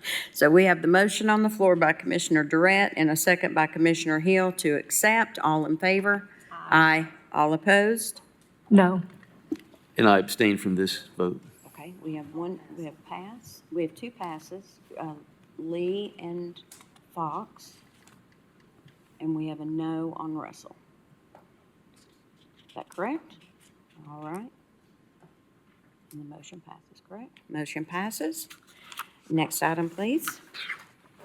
Item number 57, Resolution 902, approving private chapter number 6, which is Senate Bill number 1434 of the 114th General Assembly to repeal Chapter 148 of the Private Acts of 1983 as amended by Chapter 229 of the Private Acts of 1984 and Chapter 9 of the Private Acts of 2011 and any other acts amendatory thereto relative to the Tennessee Technology Corridor Development Authority, TTCDA. Thank Motion you. to approve. I have a motion on the floor by Commissioner Jay, second by Commissioner Frazier. Is there any discussion? All right, seeing none, this requires a 2/3 vote, so we will do a roll call. Commissioner Rawls? Aye. Commissioner Durrett? Aye. Commissioner Oster? Aye. Commissioner Jackson's not here. Commissioner Russell? Aye. Commissioner Hill? Commissioner Lee? Aye. Commissioner Thompson? Commissioner Fox? Aye. Commissioner Jay? Commissioner Frazier? Aye. Thank you. Commissioners, we are going to take a 10-minute break, and I only say that because we are getting ready to run into a lot of public forum and a lot of discussion, and so I don't want to kind of break in between that. So let's take a restroom break, and then we will be back at 6:41. Don't keep it clear. How many people? How many people will be here? And about 1,100 BTUs per body. We are back in session.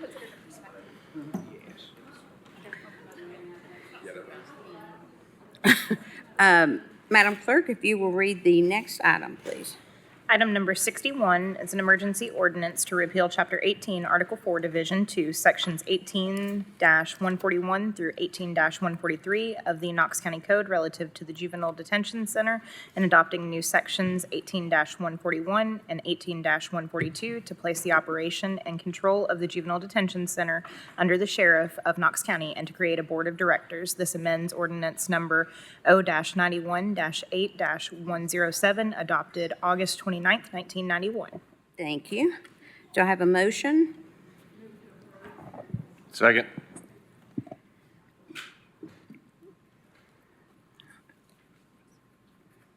I have a motion on the floor by Commissioner Russell and a second by Commissioner Jay. Is that correct? Okay. We do have a few signed up commissioners, so I will go ahead and let the speakers begin. Lindsay Anfison. Oh, I hope I'm saying that right. Okay. Imani Shula.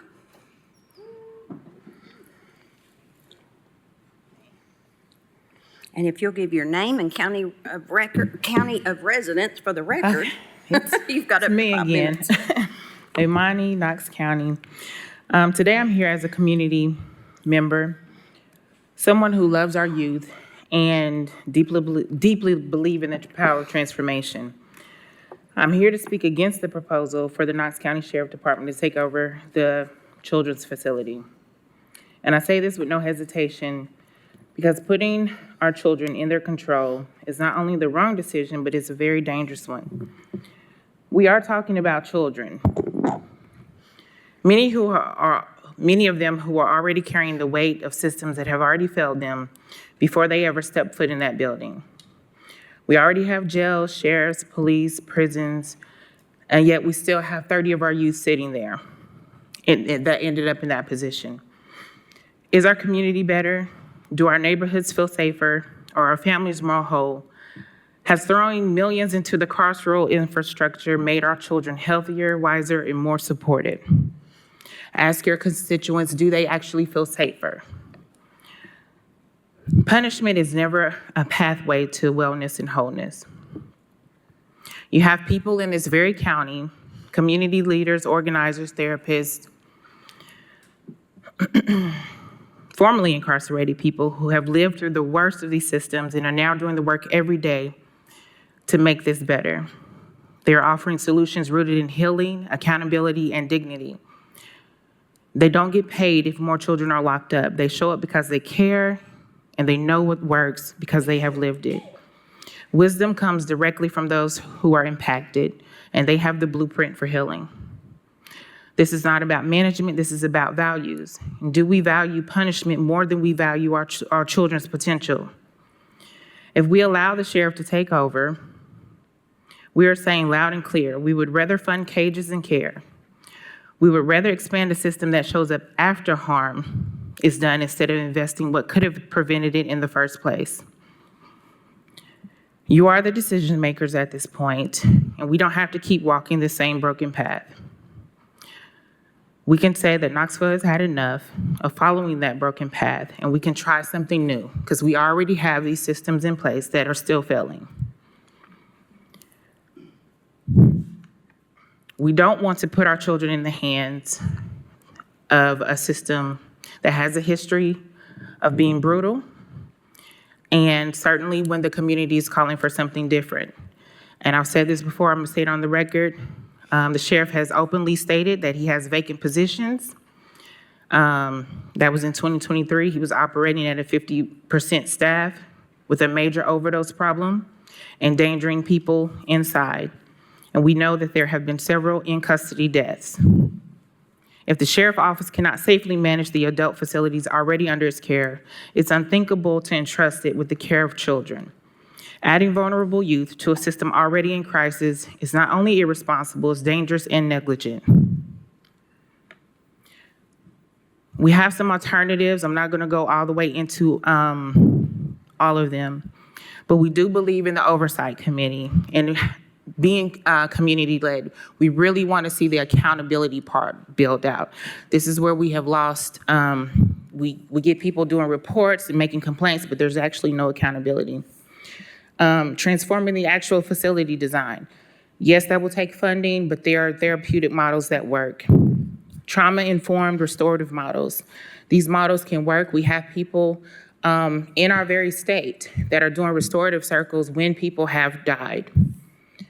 Community-based models and diversion and support, building those out, investing in directly impacted community-led programs, public reporting. The one that I like under this, I do have more bullets and we can get those to you. I've sent some of you some, creating a youth advisory board so they can shape the policies that affect their lives. We do have the pilot program, strategic, we can recommend strategic partnership and be part of that, redesigning that facility so that it's open 24 hours so that if families recognize their child needs help, they can actually voluntarily go into that facility for help. Long-term evaluation metrics and project budget. We need to try something different. We already have things that are in play to keep their own money as something and thinking it's going to be a different outcome is what they say is insanity. We can be forward-thinking. We can try something new because this is our future. Thank you, Ms. Sheila. Thank you. Rashad Woods. Mr. Woods, if you'll give your name and county of residence for the record, and you have up to 5 minutes. Rashad Woods, Knox County. I'd also like to say that we are, at Renounce Denounce, we're one of the service providers to those highest at risk kids in the juvenile facility through the juvenile courts. I want to begin by clarifying that I am not here today to outright oppose the proposed solution by for the Richard L. Bean Juvenile Service Center. I recognize that the facility and its practices are long overdue for a review and potential updates. After all, it has been operating as it is for 53 years. Time does indeed call for a change. I commend the efforts to assess and improve the system. However, my concern lies not with the need for change itself, but with the specific approach outlined in this resolution, particularly the proposal to have the Knox County Sheriff's Department oversee the day-to-day operations of this facility. Let me be clear. These are children we're talking about, some of the most vulnerable community members. They have often endured trauma and hardships that have contributed to their circumstances. Their well-being, both physically and mentally, must be our top priority. Decisions made in haste or without careful consideration can leave lasting impacts on their lives. While I understand the intention behind assigning oversight to the Sheriff's Department, I have reservations based on their past track record. Historically, we have seen issues with transparency and accountability within that department, issues that have at times compromised trust and safety. Can we as a community confidently say that the Sheriff's Department will approach this responsibility with the sensitivity, understanding, and commitment to trauma-informed care that these young individuals deserve? Trust is fundamental. If we proceed with this plan, safeguards must be in place, not only to protect the children's physical safety, but to also ensure that their emotional health is prioritized. Without these protections, we risk repeating past mistakes that have undermined trust and failed to serve the best interest of our youth. Therefore, I ask you all to consider, is this the right approach? Are we truly ready to entrust the care of our children to an institution with a history that raises questions about transparency and accountability? Or do we need to explore alternative solutions, perhaps more oversight, more community involvement, or independent agencies that can ensure safety, well-being, and future of these young people? In closing, I urge us to prioritize the best interests of our children above all else. Let us proceed thoughtfully, with caution, and with the renewed commitment to transparency and accountability. Also, I was watching the meeting earlier today.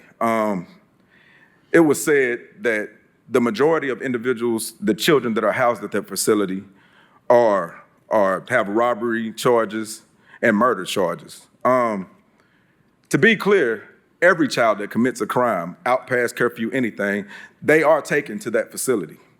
They don't just take the ones that are murderers and robbers to that facility, or they have those charges. And also, we have to realize that the individuals that are in those facilities, they're not innocent yet. They haven't been proven innocent yet. Proven guilty yet, I'm sorry. They haven't been proven guilty yet. They haven't had their day in court. So to say that they're robbers, to say that they're murderers, to say that they're anything other than children would be a mistake, because they haven't been convicted of anything. And that was just to clear up, like maybe I heard it wrong earlier, or I maybe, I was watching it on a live, so maybe I may have got it, I may have misinterpreted what they were saying. But thank you for listening. Thank you, Mr. Woods. All right. I appreciate it. Mr. Rick Roach.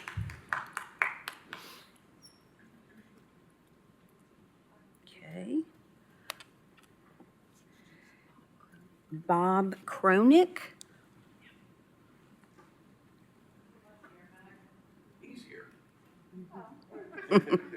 If you'll give your name and county of residence, please. Bob Cronick, Knox County. I'm against this, and I'm against it for a variety of reasons. What are the most valuable things that we have in our lives? Our children.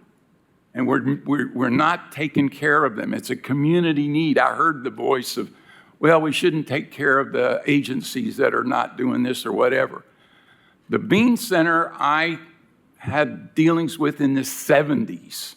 I started a little program behind Channel 6 called Cooper House.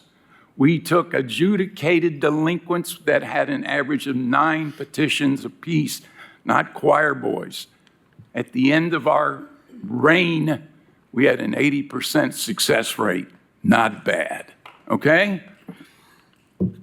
We got the community involved. I found people, I'll only bring up one name because I like to pick on him, Nick Kazana. Nick's a business person.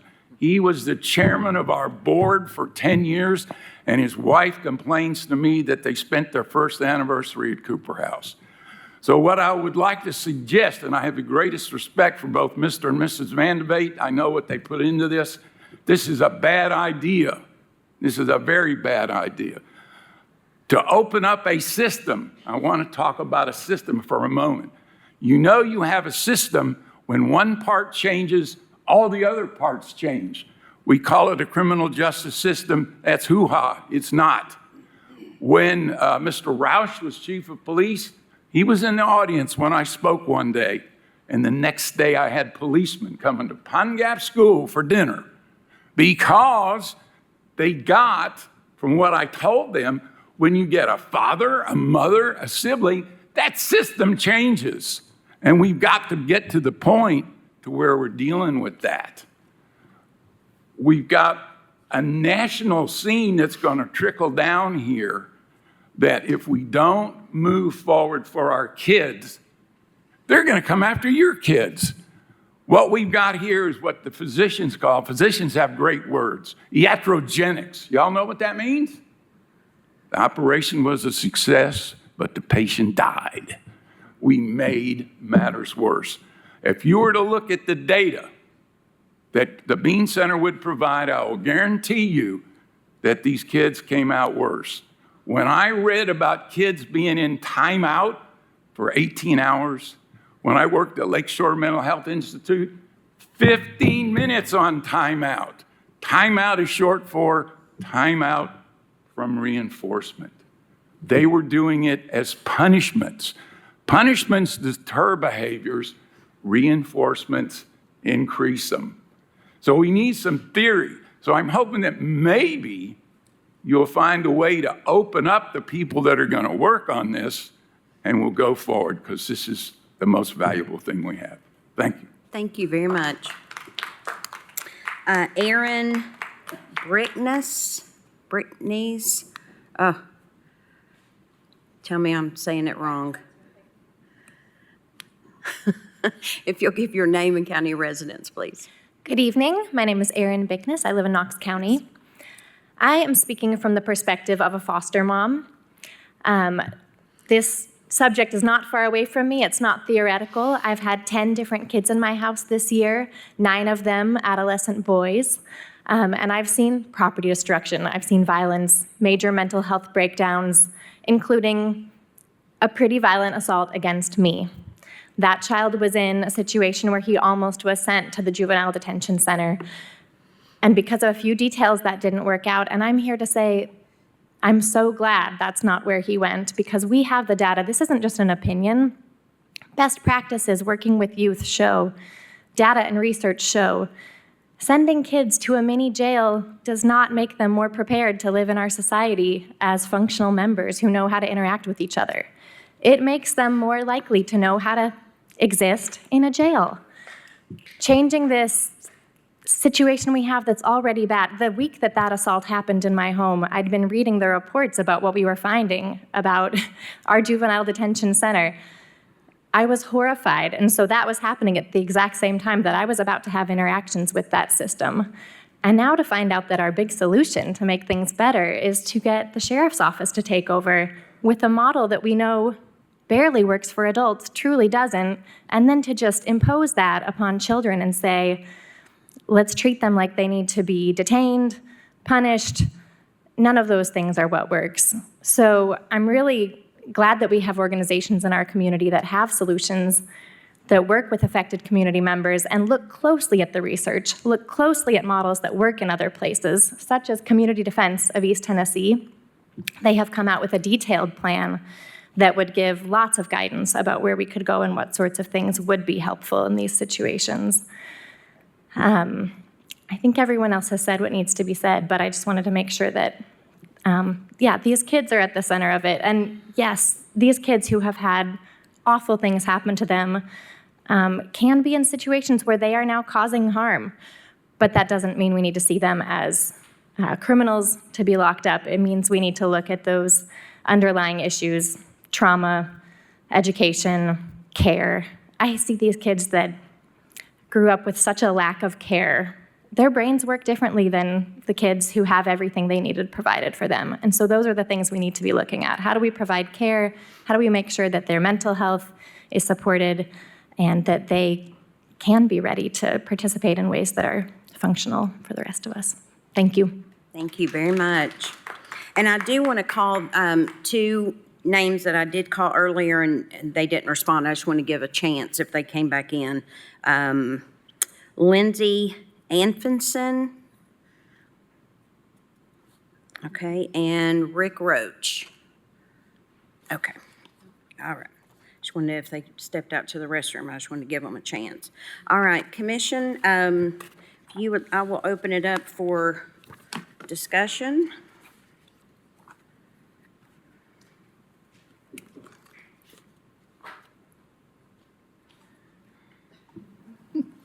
Okay, Commissioner Lee. Thank you, Madam Chair. To the comments that were made, I hope you all in the community will understand, there's nobody on this commission that doesn't care about our kids. We all care about the kids and the juvenile system. We are under an emergency right now. And I will be supporting this. And I don't think that the sheriff was standing up going, pick me, pick me. I think that this was something that he agreed to do and take on an extra duty. And he's going to have 6 months to get ready for this. But I actually believe that our sheriff is doing a great job. There doesn't mean it's a perfect system, but I do believe that between the sheriff and this plan with the mayor, Mr. I'm sorry, pronouncing you wrong, Dwight, that there has been a lot of time and effort and thought that's went into this. But because of taking care of this urgent need, it has to be done quickly. And this will give 6 months. There'll be weekly reports of DCS. This will be something that will be reported on, studied, and when the sheriff takes it over, after he takes it over, there'll be a period where he can come back and say, I don't want to do this anymore, or it will be decided it would be best to put it in other hands. But since we are in such a dire emergency need right now, I think, and I feel confident with the plan, and I'll be supporting this. Thank you. Thank you, Commissioner Lee. I think that is important to say, too, that we found ourselves in an emergency situation that we're trying to figure this out. Commissioner Hill? Thank you.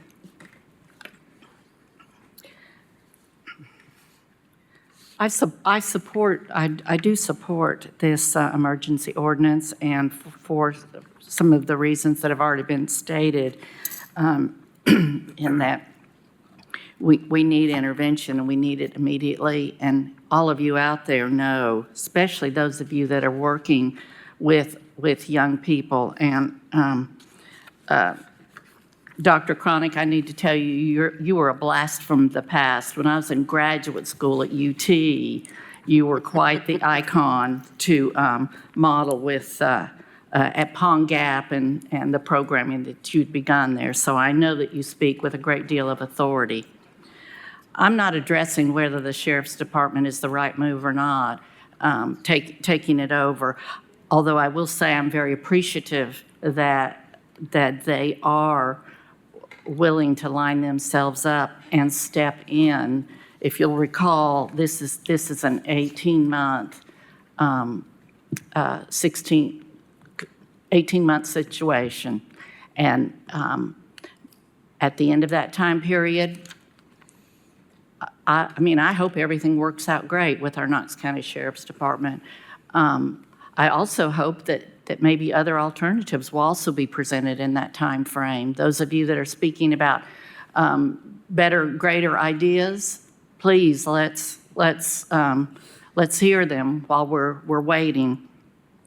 My real question goes back to, how did we get here? And as I said in our workshop, there is plenty of blame to go around, plenty of blame.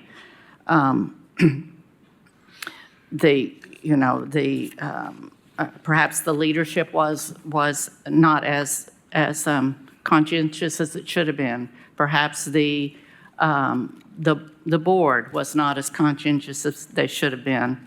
But in the end, it was our State Department of Children's Services that were responsible for the licensing and responsible for the oversight of this facility.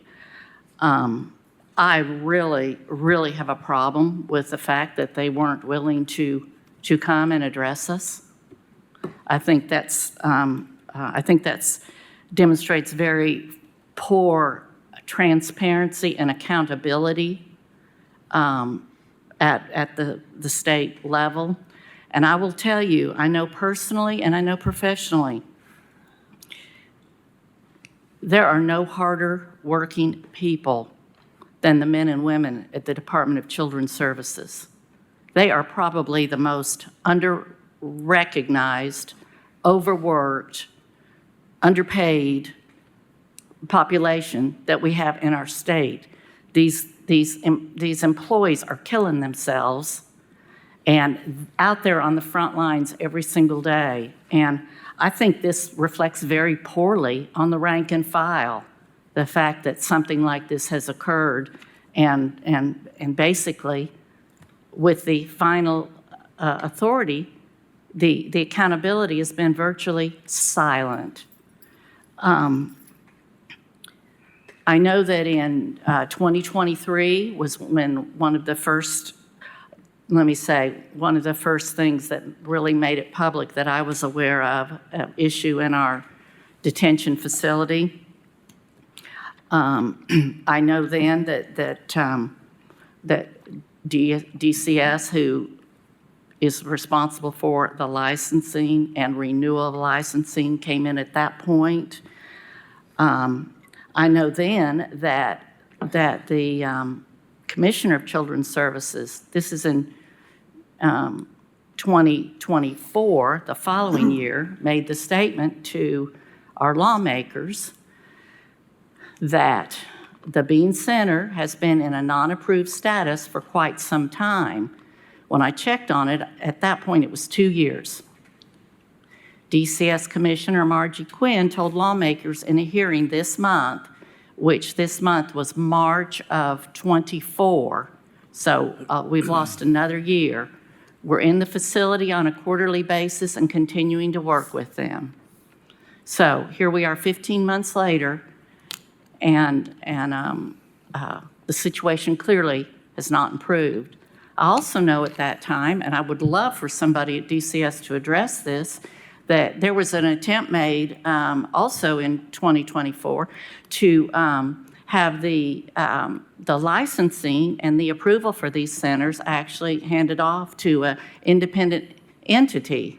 And I'm not talking about a private entity. I'm talking about another, the Tennessee Commission of Children and Youth, who had stepped up and said, we would be willing to take over this responsibility. There's 17 facilities in the state that have to go through this licensure process. I know at that time, as overwhelmed as DCS is, that they fought that. They did not want to lose that responsibility. And I think that would be fine if we weren't sitting here where we are today, knowing full well that clearly it was not done. What could they have done, you might want to ask? You know, I believe Mr. Van der Vaart shared that the licensing has to be renewed every year.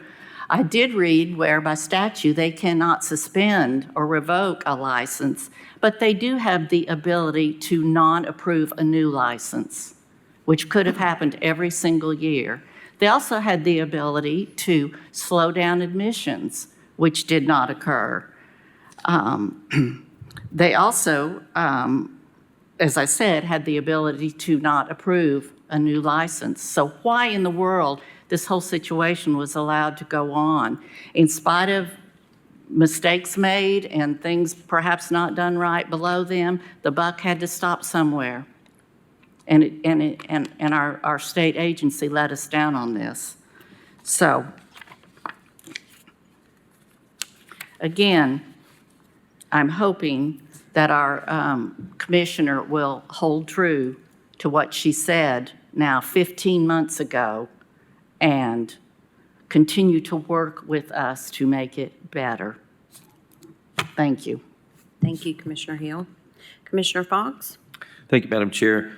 I'm giving this statement just, it seems like there's an impression that, or there's an acceptance of a premise that by giving, or by having the sheriff provide services, that by necessity means he's just going to be bringing Maloneyville to Sutherland Avenue. And I don't think that's true. I don't think the sheriff wants to do that. The sheriff, from my conversations and research, knows that there's a need for something different at juvenile court versus just regular, the penal form.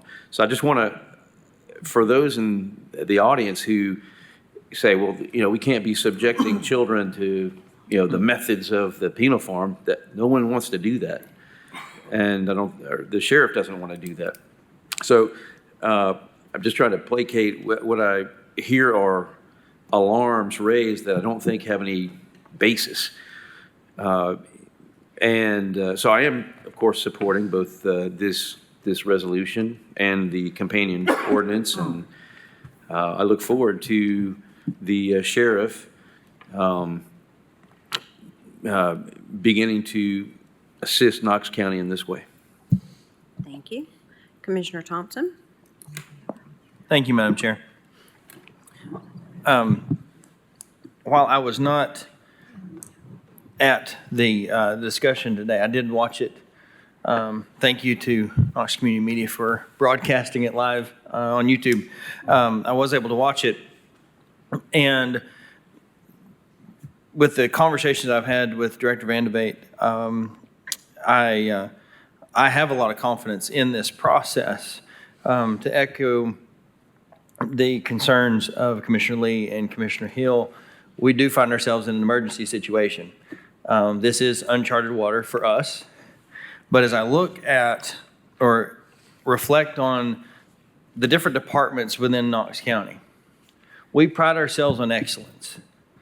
And having gone to different commissioner conferences and had a conversation with other commissioners in other counties, there are certain things that Knox County, we're looked at a little differently because we typically have our stuff together.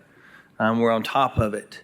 And I look at this, yes, we're in an emergency, but it's also an opportunity for us to hit this head on, tackle it. It is a very fluid process as we, based on the resolution where it'll have a new board, new director. Yes, the sheriff's office would take over the administrative part of it, but that's very temporary.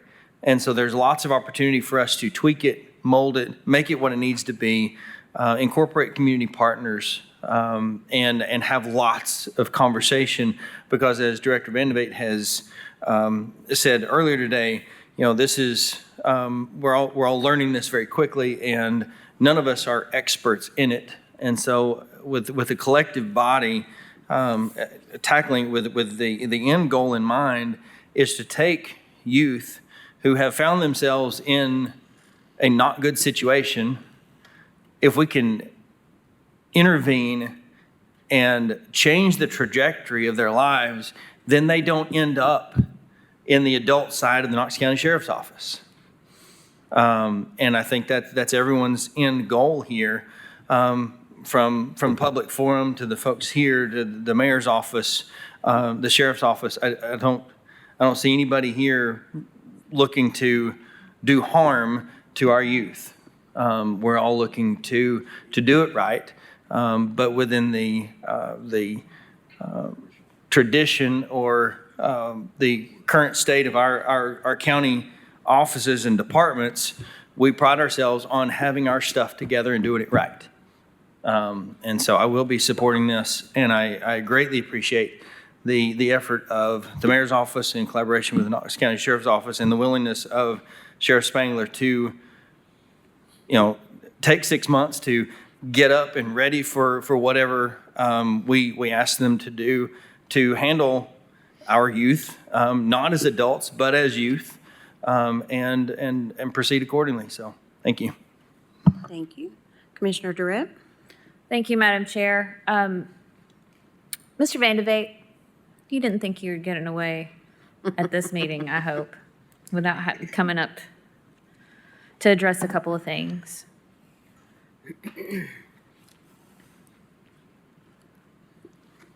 Thank you, sir. So I want to kind of just walk through the ordinance for a minute. The first thing it does is it places control and operation under the county sheriff for a period of 18 months. Is that if, in fact, something were to come to light and our CTAS study is finished, if that resolution passes and it gives us something totally new, can we then adjust those 18 months before those 18 months have come to fruition? Dwight Vandevate, Knox County Mayor's Office. Certainly, Commissioner Durrett, I would think by agreement of this commission and the sheriff, know of no reason you wouldn't have such authority. It's a point that Mr. Moyers has consistently made is, at the end of the day, it is by agreement between this body and the sheriff. So as the situation changes or evolves or you learn additional things, then it certainly is subject to change. Okay, thank you. So then the next portion of this ordinance, it creates a juvenile service center board of directors, and that composition is 4 commissioners and a juvenile court judge appointee. What would, and we kind of touched on this at our previous meeting, but for those who are unable to attend or view online, what would be the hierarchy per se of oversight? Because we have mentioned that DCS is the licensing organization. So I see DCS at the top, and then does that board of directors that this ordinance creates, then does it are they underneath DCS? I would think so. DCS is the prevailing authority of the state of Tennessee. And again, counties are subordinate units of state government. We derive our authority from the state. DCS is the prevailing authority of the state of Tennessee with the body of standards that's published that we discussed today is the final authority over how a facility like this is overseen. The board of directors that would be created by this ordinance, I would see your initial scope of duties really is making a decision as to who you want to entrust this facility to. And we're recommending that you entrust it to the sheriff for this period of time. And then after that, it falls to the sheriff. For the 6 months of the transition, these employees would be general government employees, but we're going to look to that combination of our interim leadership and Sheriff Spangler for guidance on how that's managed. Okay, thank you. And speaking of employees, that kind of gets me to my next question. So employees of the center, as you said, in this transition period from now until January 1st, they would be considered county employees, general county employees. Would they then be able to stay on in their roles, and then would they become KCSO employees, or would they have to reapply with the chance that maybe they won't get their job again? What is that going to look like? Based on our conversations with Sheriff, Chief Havasey, Chief Rubel, Chief Purvis, Brian Bivens, who we hope will be the interim superintendent, the first order of business is to assess and identify within the existing staff folks that want to stay. Some will organically leave simply because of a change in administration, and we wish them well. Others, we think confidently, are capable and talented people that will thrive under new leadership in a new environment. And then, frankly, there are 10 vacancies, which one of the challenges that the sheriff and Mr. Bivens will have is trying to staff those vacancies between now and January 1st. So, again, that At the end of the day, will be a question for Mr. Bivens and the sheriff as we go through this transitional period. But by no means, I think, is anybody looking to show all the existing staff the exit. In fact, just the opposite. It's a difficult environment to recruit qualified workforce. What qualified workforce is there, which is substantial, we would certainly think everybody wants to retain. Okay, thank you. And something that was discussed in our earlier meeting and that Commissioner Fox somewhat touched upon is that this facility does not become Maloneyville Part 2, correct? If, in fact, this does pass, the sheriff is given operational control, what does that look like? Because we talked about it some in our previous meeting earlier, our workshop, that this is not just jail. We're approaching it differently. Oh, absolutely, Commissioner Durden. I appreciate both Commissioner Thompson and Commissioner Fox's thoughts on that. The sheriff is here and certainly is more capable than I am speaking on his own behalf, but state law provides how the facility is to be run and how the youth are to be managed during their time there.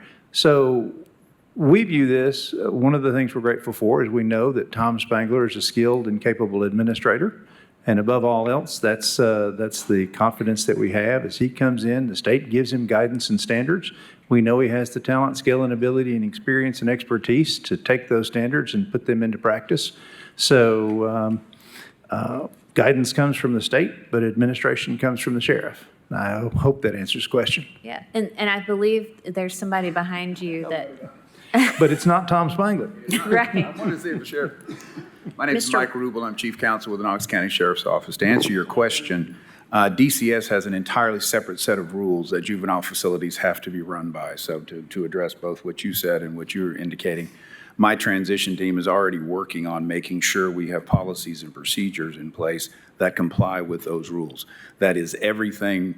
Every single thing about a juvenile facility is different than an adult facility. Intake, use of force issues, all of the court issues, everything is different. And we are in the process of making those rules and policies and procedures necessary to comply with those rules. So for those of you that think it's going to be Maloneyville East, it is not going to resemble Maloneyville at all. Okay, thank you. Thank you very much. And I'm kind of jumping ahead to a portion of the resolution that comes up after this, because it does, in fact, figure out what we do in the next 6 months. In the meantime, one of the things is calling our county technical assistance services to conduct a study and audit everything that's going on currently and what is a best practice across the state and maybe even other states in our region.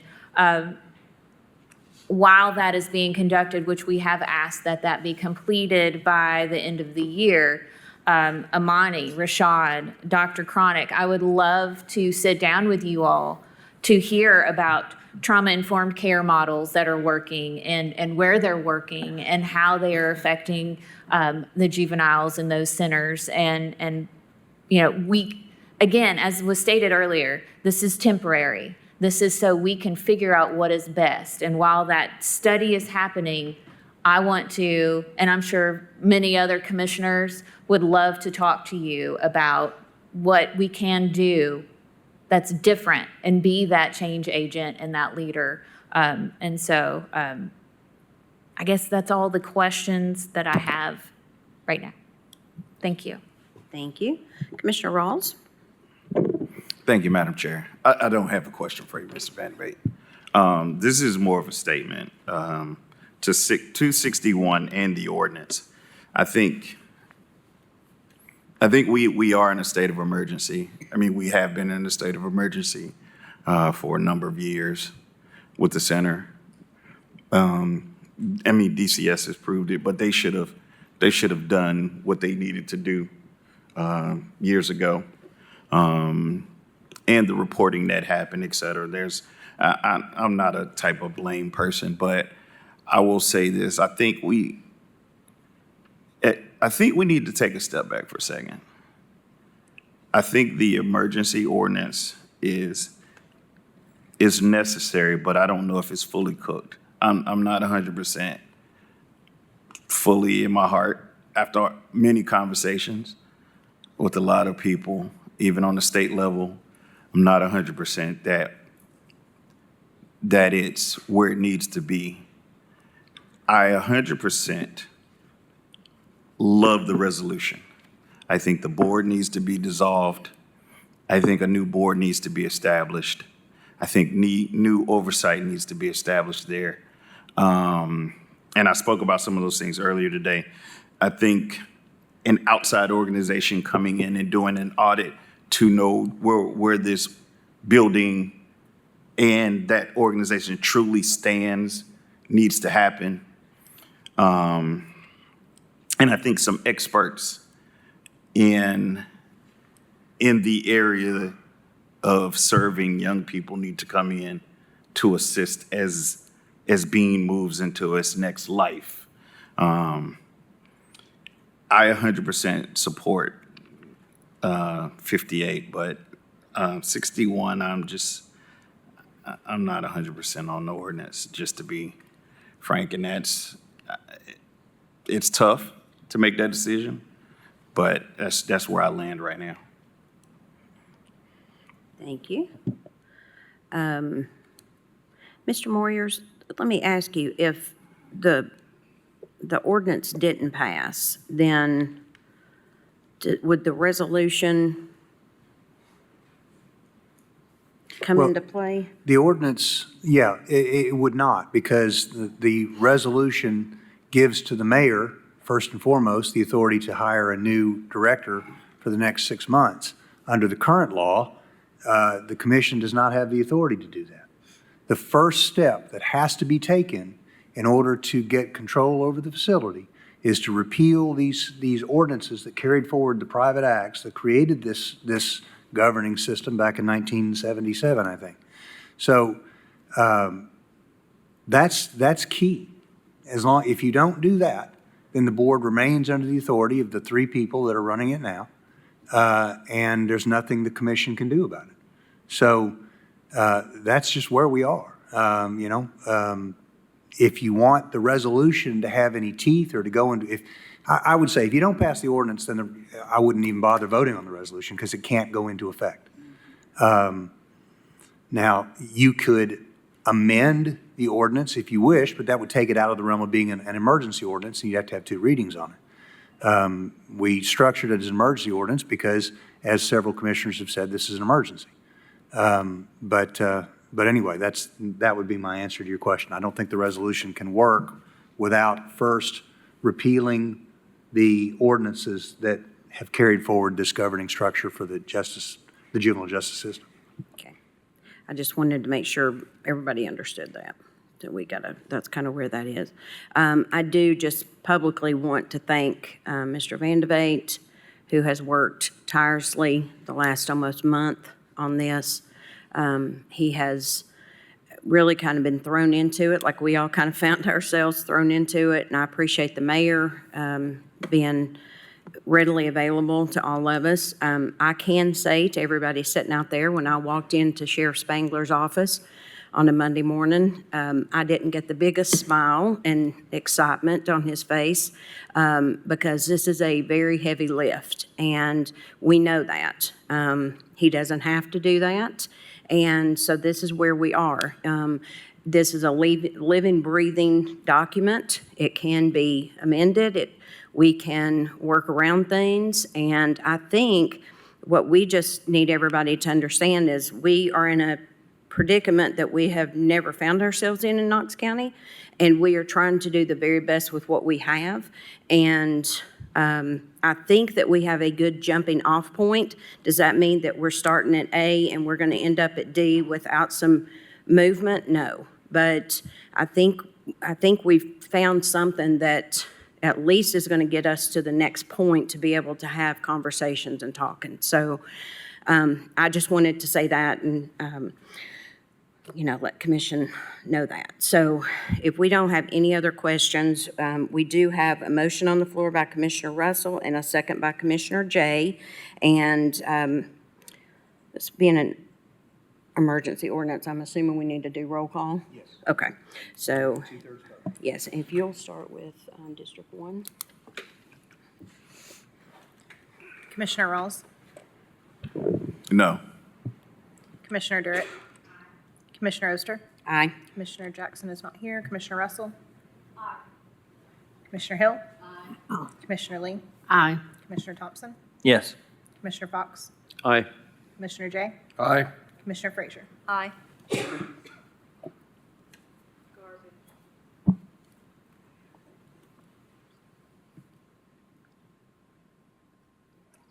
All right, so the ordinance passes 9-1.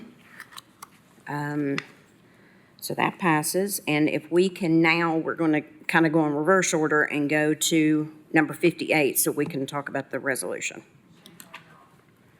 Item number 58, Resolution 903, one, authorizing the Knox County Mayor to hire a qualified transition advisor/interim superintendent to be placed at the Richard L. Bean Juvenile Service Center to serve through December 31st, 2025. Two, requesting CTAS to complete a comprehensive assessment of the Richard L. Bean Juvenile Services Center. Three, requesting the Tennessee Department of Children's Services Office of Child Welfare Services to continue weekly monitoring visits to the Richard L. Bean Juvenile Service Center. And four, appointing 4 commissioners to the Juvenile Service Center Board of Directors to serve until August 31st, 2026. Motion to approve. Second. I have a motion on the floor by Commissioner Durrett and a second by Commissioner Frazier. Any discussion? Commissioner Durrett, I would like to offer a friendly amendment in my capacity as chair to insert Commissioner Rawls, Commissioner Jackson, Commissioner Hill, and Commissioner Jay into the resolution. I'm doing so to ensure a broad representation that is reflective of the community. This group also brings a varied forms of social service experience, I believe a necessary trait for successful oversight of the center. Would the maker be agreeable? Can you repeat those names, please?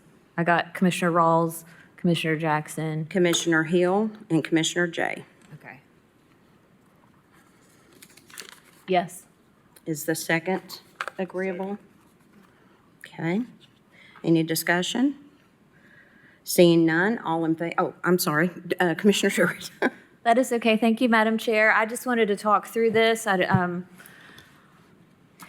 Basically explain what it does.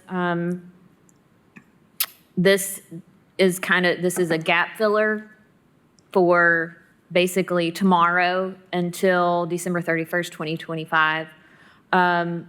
It is to hire let me just start from the beginning. It allows the Knox County Mayor authorized to hire a qualified transition advisor or interim superintendent. 2, it creates that survey or assessment of policies, procedures, staffing, population, demographics, et cetera, to be completed by our Tennessee's County Technical Assistance Services. So that with the expectation that study be completed by or before December 31, 2025. Number 3, we respectfully request that DCS continue their weekly monitoring visits to the Juvenile Services Center, and reports will be provided to the Sheriff Commission, the County Mayor, and to the Juvenile Court Judge. And then, again, it appoints the commissioners at this point that you just mentioned, to serve on the Juvenile Service Center Board of Directors until August 31, 2026. So I just wanted to be clear on that. Clear up any questions that anybody has. I'm here to do so. Thank you. Commissioner Fox. Thank you, Madam Chair. I'm just curious if Commissioner Lee has any interest in serving, because out of all the people here, she is involved in criminal justice. That's what she does for a living, but I don't know if she does juvenile criminal matters, and so I'd like to hear what she has to say about that. I would be very interested in serving. Okay.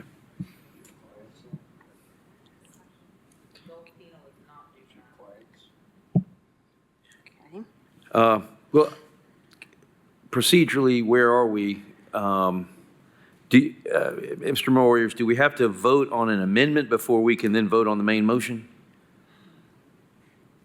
This was described as a friendly amendment to the maker of the resolution and the motion accepted by the second. So the current motion on the floor is the resolution that we came in with those four names read into it.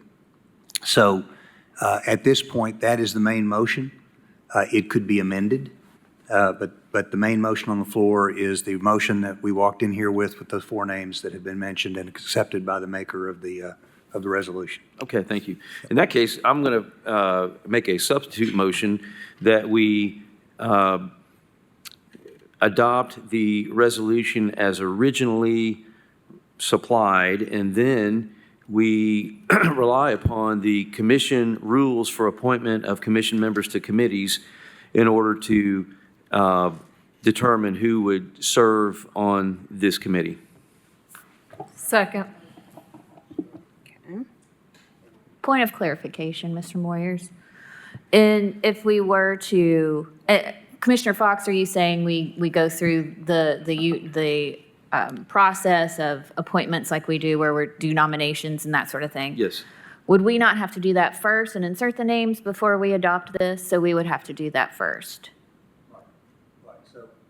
Sorry. So yes, if the motion is to, okay, I guess if the substitute is to strike the names and go through the normal commission process, then that's what we'd vote on. If that were successful, then we go through the nomination process and appoint members, the four members, and then we'd vote on the finalized resolution.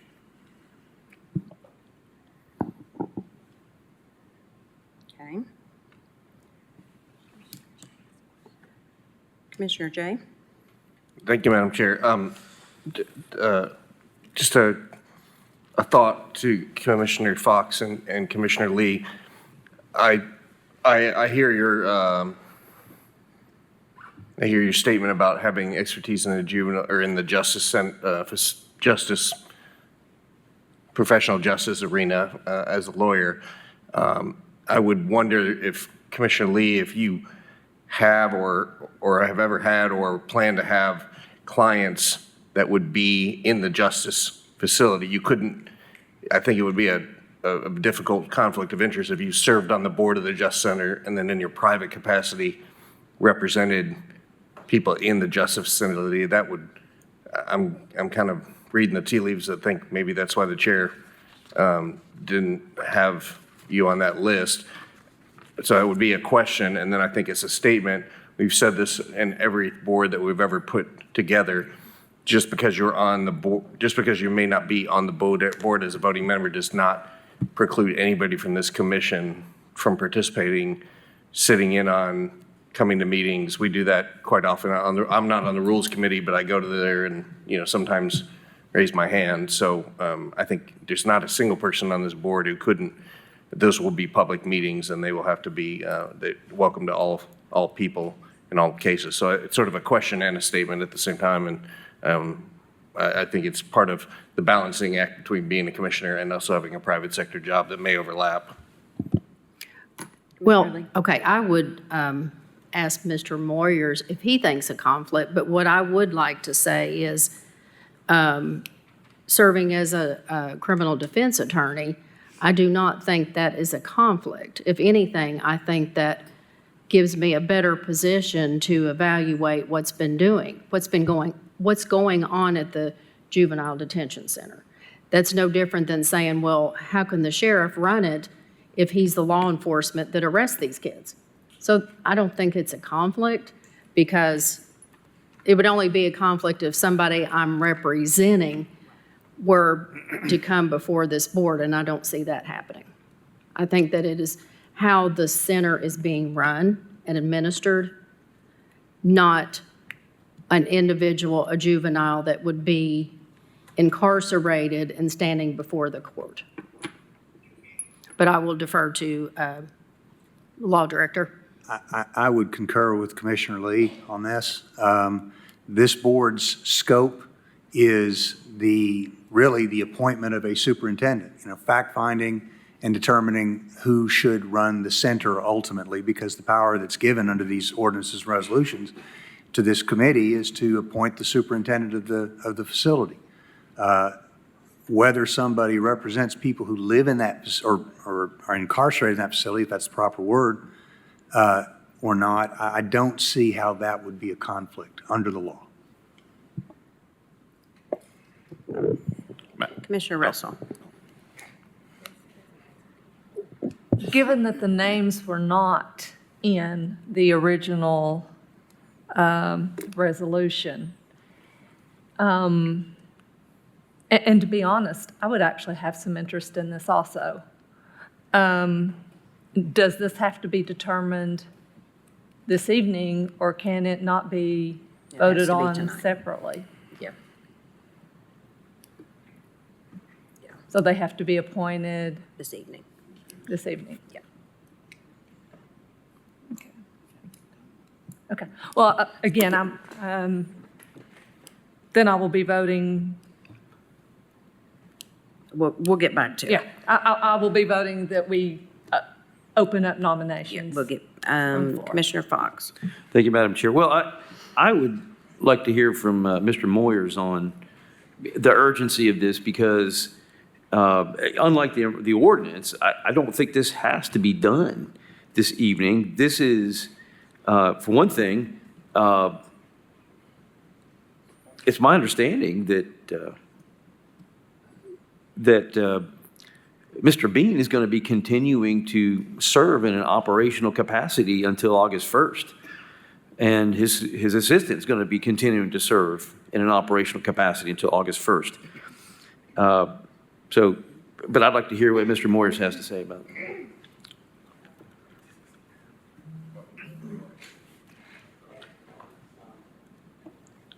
Commissioner Durrett? I mean, I can speak to that, or if you would like to go ahead. Please, go ahead. It's your resolution. The point of doing it now is so it allows for a month time while Mr. Bean and the assistant superintendent are still in the facility. That is, as Mr. Van de Veit indicated earlier, an institutional knowledge, 54 years of institutional knowledge that will walk out that door on August 1st. If we then in fact wait 30 days to our July meeting, then the board that is then, or this resolution, if we hold off on this resolution for another month, the interim superintendent will not be hired and the board makeup will not be decided. And so that's why this is done now. And so we can have that month of collaboration with Mr. Bean and the assistant superintendent before they walk out the door.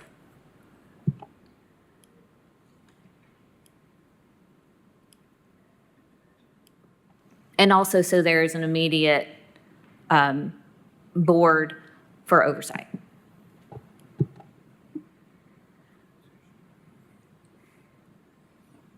Well, then, what happens if the commission votes no on this whole thing, and we just say, we're just going to... If the commission were to vote no, what would happen is that the facility would basically have no leadership from August 1st until January 1st. Right. So, because there will be nobody in a position at that point to appoint somebody. Well, okay, how about this? Well,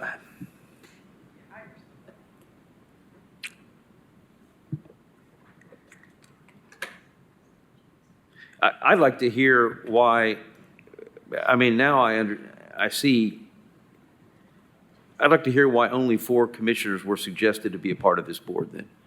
That's what I'd like to hear, and maybe that's for Commissioner Durrett. I'm happy to answer that. I mean, at this point, we could throw it to all of us, right? All 11 of us could meet monthly, weekly, however often it is deemed necessary to provide proper oversight and proper assistance for this facility. But the point of doing 4 plus, it includes the juvenile court judge's appointee, so someone from the juvenile court that the judge appoints will be on there, will be serving on there, is to try to keep the politicization to a minimum. This is what we can do immediately.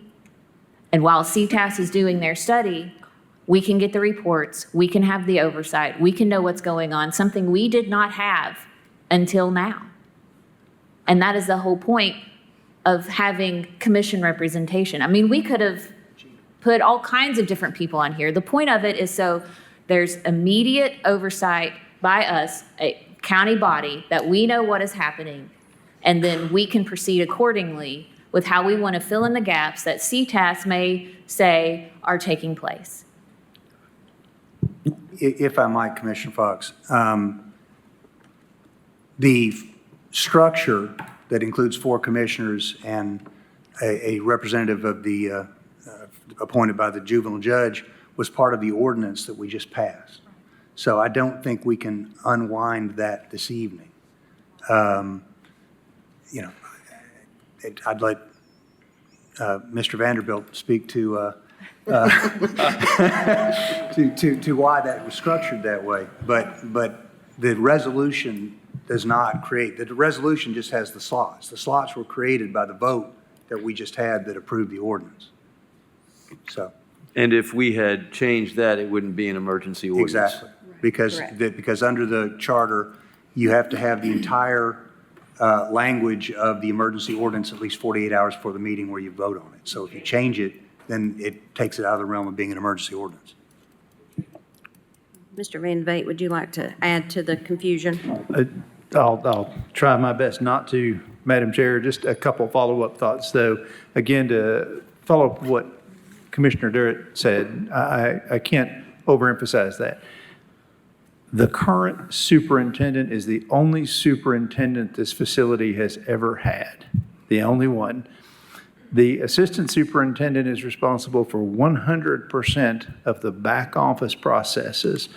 Jennifer Bodie in finance had some time ago identified this as a point of risk for us, because when one person has that much responsibility, should they fall ill or something happen, you really have a serious problem.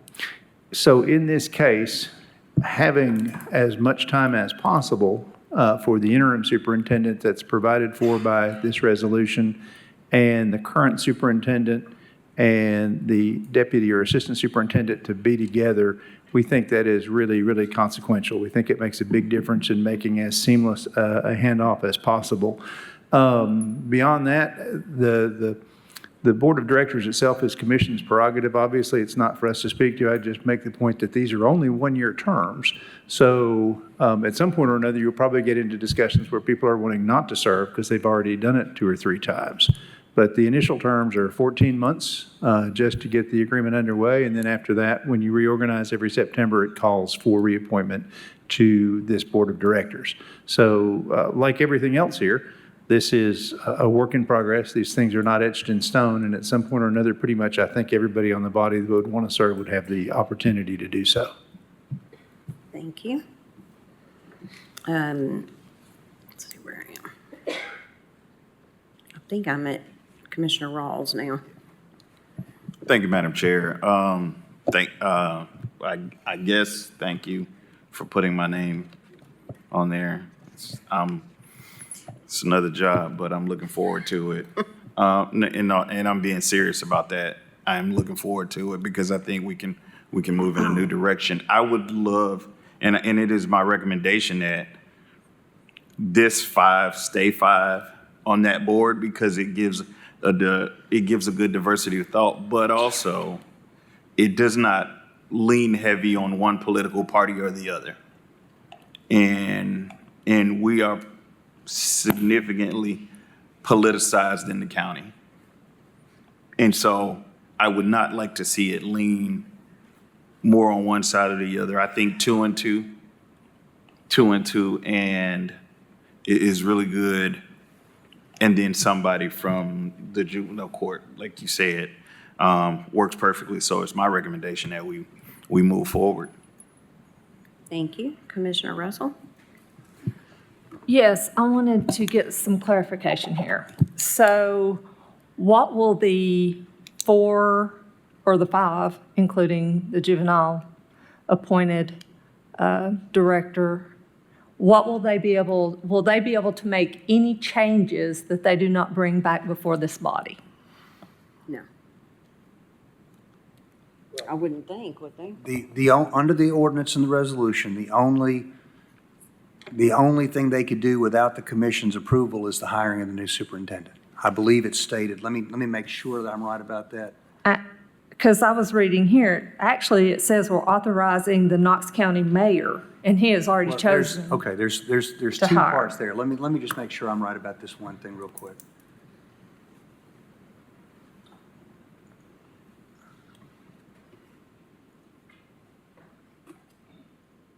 Well, let's see here. Okay, I can tell you this while I'm still looking at this.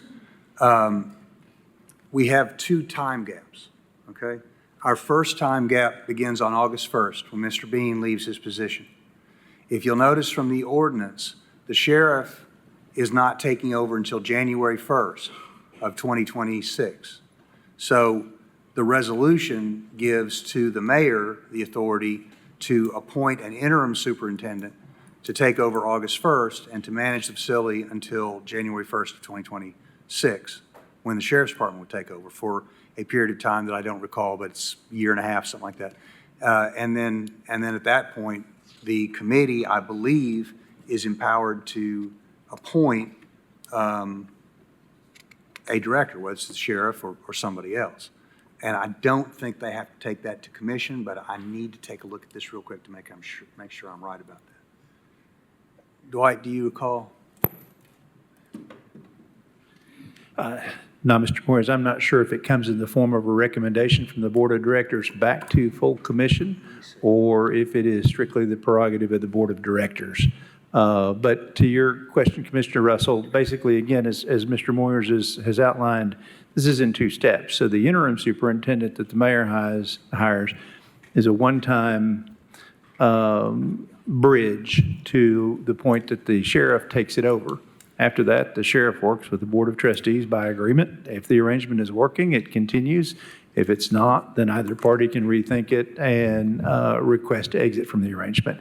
We won't be a party to it after January 1st of 2026. It'd strictly be between commission and, at that time, the sheriff and any subsequent administration that you place over the facility. So to get back to what I was saying, if you look at the ordinance, section 18-142A,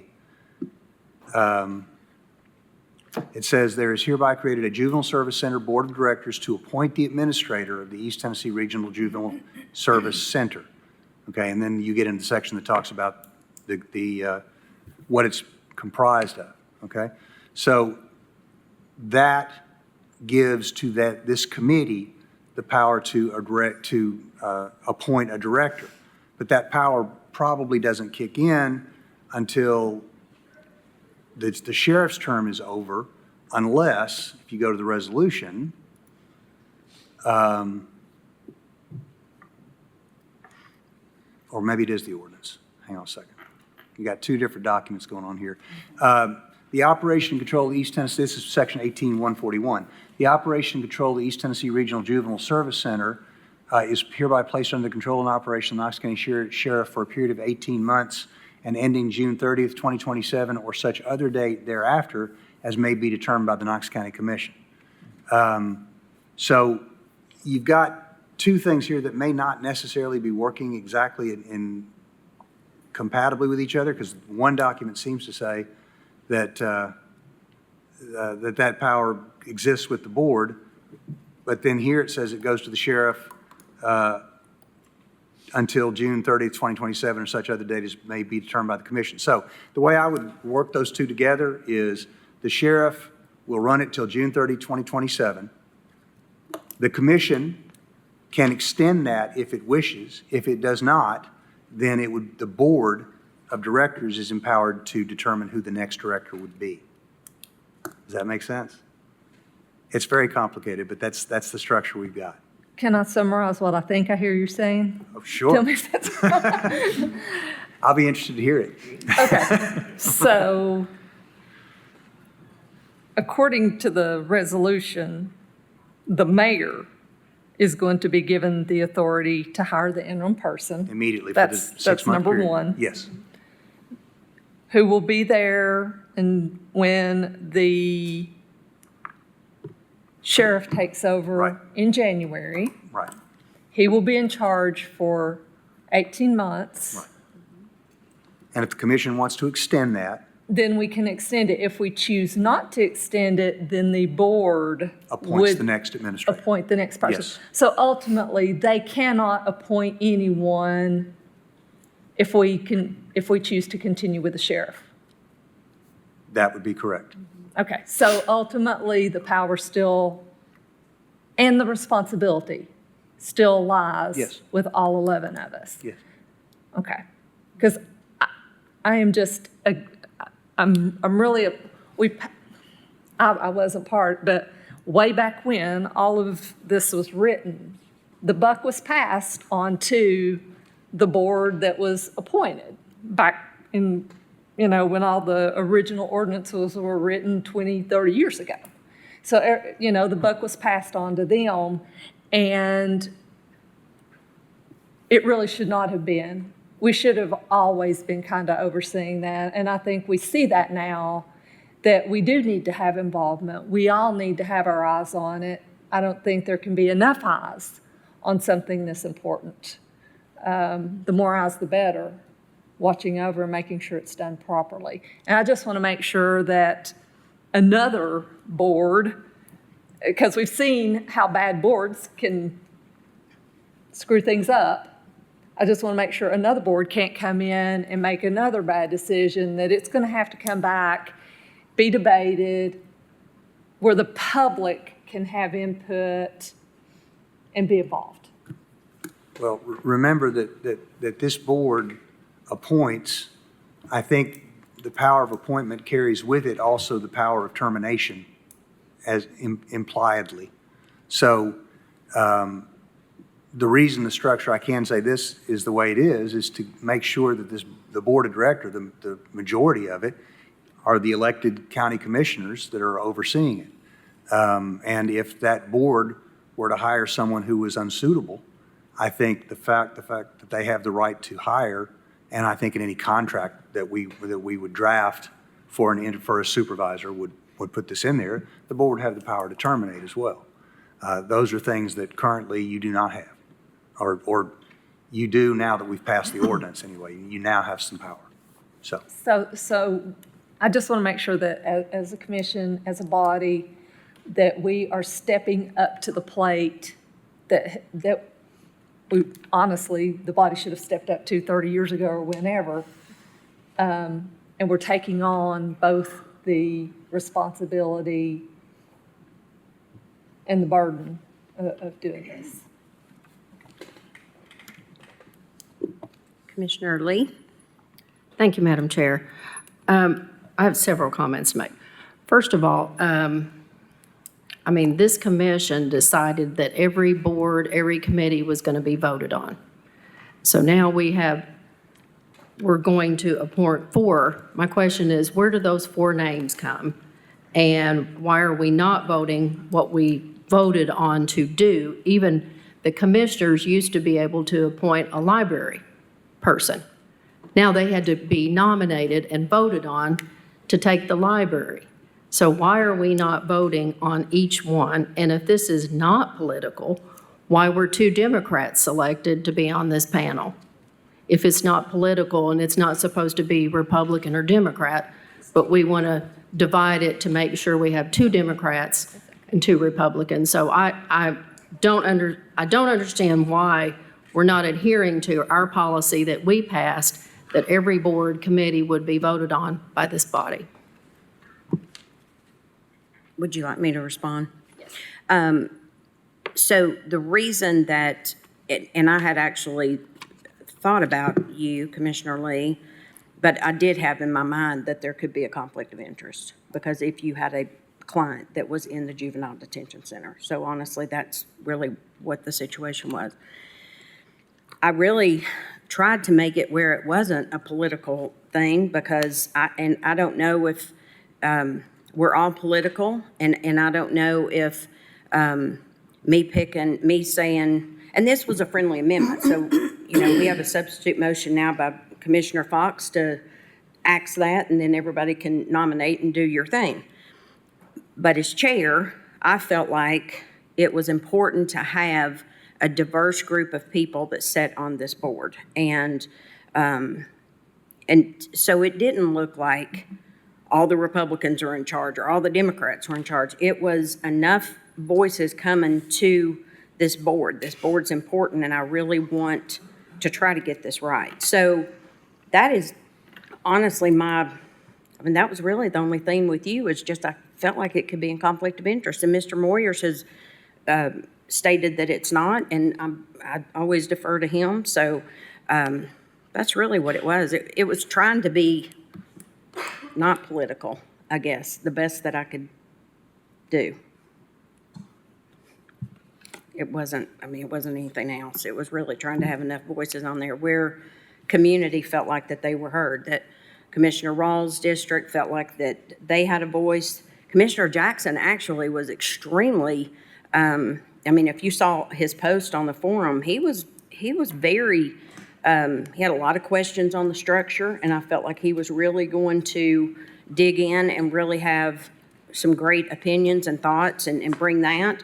Commissioner Hill worked with the schools and the detention center over the years with social work in that situation. I feel like she brings that to the table. And then Commissioner Jay, I felt like it was important to have an at-large that represented all of Knox County. And it really was kind of all the voices. And I've got to say, Commissioner Jay has probably started more boards and been over more boards than any of us. And I just felt like he would have been a good, direction of being able to help the people on the board. So that was really just my thought process, just being honest. Okay, I just defer to, then this body said we're going to vote on every committee and board. So we're not doing that, and that's. Well, we will be doing that because if Commissioner Fox's substitute motion passes, then we'll do the nominations. So, Thank you. Commissioner Thompson? Thank you, Madam Chair. I do appreciate your thoughtfulness in the nomination of those four.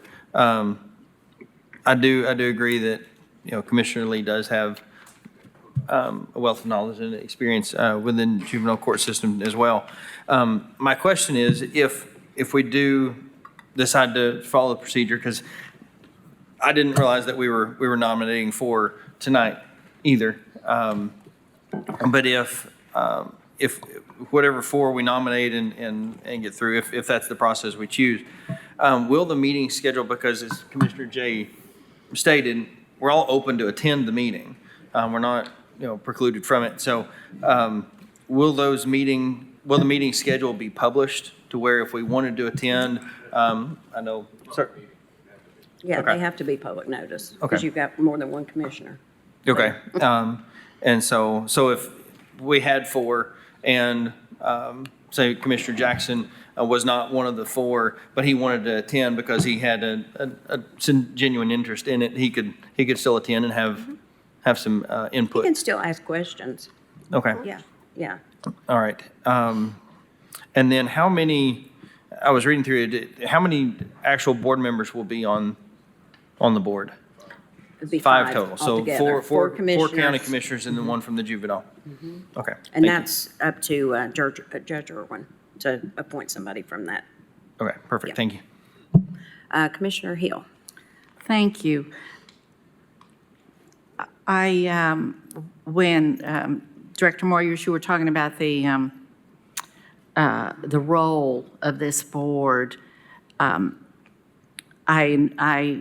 I think I'm envisioning, much like Commissioner Russell said, tell me if I'm right, when I'm saying this, that I would, number one, envision that the board would, in fact, any recommendations that we had, bring them to commission. And so it would, in the end, still be a vote of the entire body. I would hope that the commission would truly hear the board, because they would be the ones that would actually be in the thick of it and give serious weight to what they said. But in the end, in fact, will be all 11 of us making the decision.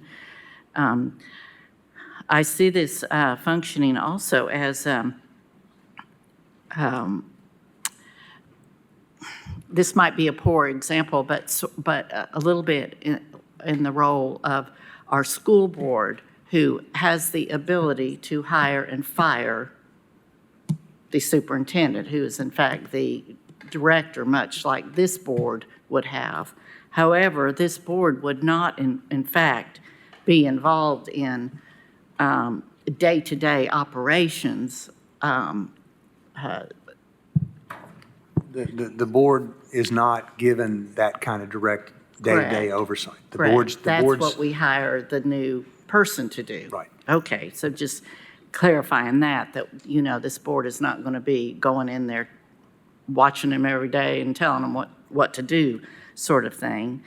And I do think we can talk like trying not to keep it political, but in fact, everything is political. And I do think that the division of the 2 and 2 is beyond fair and reasonable in an effort to make sure that basically that nobody can come back to us and say, oh, you just made a political decision. Because in fact, the board itself will be fairly represented on both sides of the political parties. I also see this as something that at least immediately in the next 90 days or so will be very time intensive. I could see this board perhaps having to come together many, many times just to get our feet on the ground, to understand what it is that, in fact, if this gentleman recommended is hired, what his plan is, what he feels like is appropriate. Running a juvenile detention facility, I can imagine, is no easy task. There are a lot of different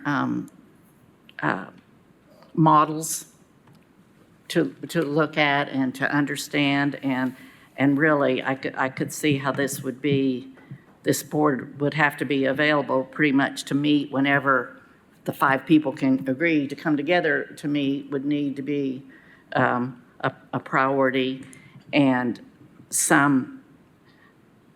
that may be a problem for some board members to be quite as available as others.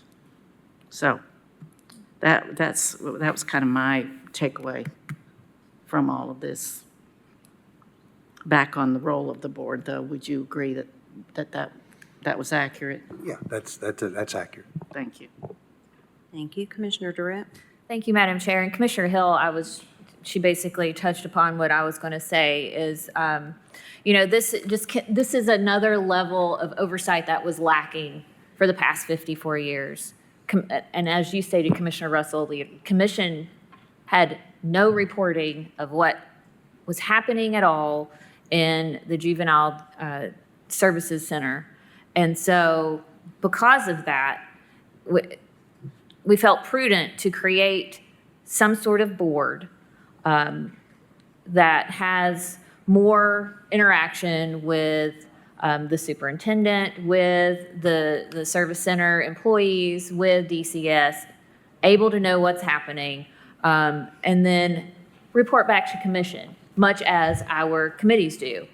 That's the whole point. That's why we have those committees, is so not all 11 of us are having to do all of the things that this board is set out to do.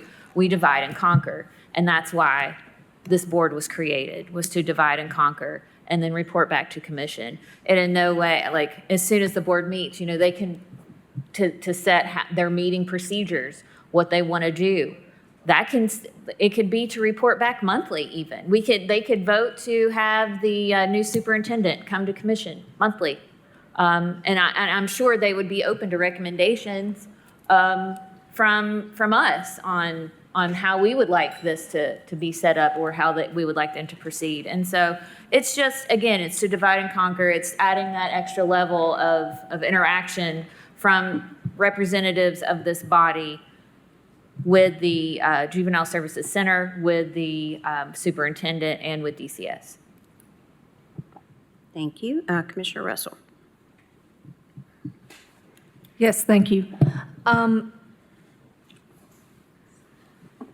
will just be honest, I have a bit of a concern with having Rawls and Jackson on there.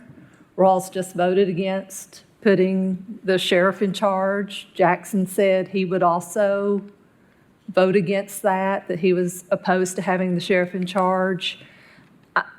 I don't feel like a board that's made up of people who are pushing for failure is the best model, or anticipating failure. They're coming in with a predetermined thought process. And I think that when you have a board, that they should be trying to make it successful and looking for ways to improve it and to contribute. And as far as the political thing goes, I mean, the truth of the matter is Knox County is not 50-50. Look up any election results. You will see Knox County is not 50-50. So it would not be unreasonable for the board makeup to represent the citizens of Knox County. Commissioner Frazier. Oh, wait, did Commissioner Fox? Thank you, Madam You Chair. disappeared for a second, I'm sorry. Yeah, Under the line. I think if we're going to make it not political, then we need to make it representative of the overall makeup of the community. And that would mean, basically 3/4 of this commission is Republican and 1/4 is Democrat. If it's 0.72% or it's 72%. So then if you're going to have a 4-person committee, that would be 1 Democrat and 3 Republicans. Or you could make it 8. I expect there to be some substantial, 8, and then you'd have 2 Democrats and 6 Republicans. But I think there's going to be some substantial amendments offered to this next month. But I don't think that 50-50 is apolitical. Commissioner Frazier? Thank you, Madam Chair. I just wanted to go back to the questions about the scope of work of the board. This was a question that I brought forth to Director Vandevate and the mayor during one of our meetings. And just because I asked the question, are there current bylaws, are there current board job descriptions? Does it identify role and responsibilities and also the scope of work of the body? And to our knowledge, we do believe there are current board bylaws. However, at a minimum, whatever rules govern any board or committee of commission would also be applicable. So just to throw that out there too, we could actually use the rules that this commission follows. Commissioner Rawls. Thank you, Madam Chair. I'd just like to speak to, for a little bit of clarification, I'd like to speak to Commissioner Russell's comment about me not liking the sheriff and I did not even speak about the sheriff in my comments about the resolution. I did not even mention the sheriff. So don't assume you know what I was thinking. I specifically said that we need to step back. But I think if you look at my resume, I was appointed by the governor to sit on the HBCU Advisory Council. I've sat on probably 30 boards in the past 15 years, from state level writing policy to small boards impacting community. I know the work, I understand bylaws, that is without a question. And whether I dislike someone, that's a bit juvenile. I'm a professional. I approach this professionally. I may not like everyone here, but you wouldn't know who I don't like because we have a job to do when we sit in this seat. And my job is to represent the people that elected me. And also, not only those folks, but making this county work, right? Like the work of the county. I don't lean into what I like and dislike. It's about the business. And so the business, if I'm elected to that board, would be to make the Bean Center work properly for our children. And that's what I'm gonna do. So I did not appreciate that comment, just so you know. And I mean, like, it was an ugly comment to think that I would want to see it fail. Because if that organization fails, then I'm failing children. And I'm failing predominantly the children in my community. So, just a little bit to think about. Commissioner Thompson? Thank you, Madam Chair. Not to, I guess, just to address the politicization of the nominations and removing the political appearance of it. I don't think a local issue, sure, at national level, there's a whole lot of political stuff, but local, we're dealing with a very home issue. And Commissioner Rawls, I think, is correct. There are youth in your area, in your district, who are, served by this detention facility, and we may make sure that we take care of them the way we need to. And I would venture to say, I haven't done a poll, but I would say that some of the folks who spoke in public forum are in your district. Am I correct? Maybe. All right, some maybe in my district. I'll have. Amani's in mine. You're in yours, okay. Well, what I'm saying is, you know of folks who have been touched by this detention facility. I think it's certainly relevant that you would be considered for the board. Commissioner Jackson, yes, maybe a Democrat, but put a lot of thought and effort. And as far as the sheriff's office being part of this and maybe having some opposition to the sheriff's office on the board, I don't see it as opposition. I think I see it as some critical thinking. You want to get it right. I think there's good relationships. When Commissioner Jackson and Rawls had the discussion in the commission conference room with public, with the sheriff's office, both of which had good dialogue with the sheriff. There was a good relationship built there. I think there's opportunity there for constructive conversations that are not political. They're just conversations. We want to make sure we get it right. So whether there's an R or D beside the name on this board, it only goes until August of next year. Between now and the next 6 months, yes, there's going to be a lot of time, a lot of effort, a lot of conversations, a lot of heavy lifting. But in August of next year, there's four new people. It's not set, and we're not set in this resolution. It has to be this many Republicans and this many Democrats. I think we'd be doing ourselves a disservice if we specified you have to have this many Democrats and this many Republicans. I think it's just who's right for the position. Thank you. Commissioner Jay? Thank you, Madam Chair. I'd like to try to offer some summary comments so we can take some action. I really encourage this commission to stay focused. And I agree with Commissioner Thompson. The children we are serving at this detention facility don't give two flips if you're a Republican or Democrat. And it doesn't matter. It doesn't. This is maybe why we got down this road.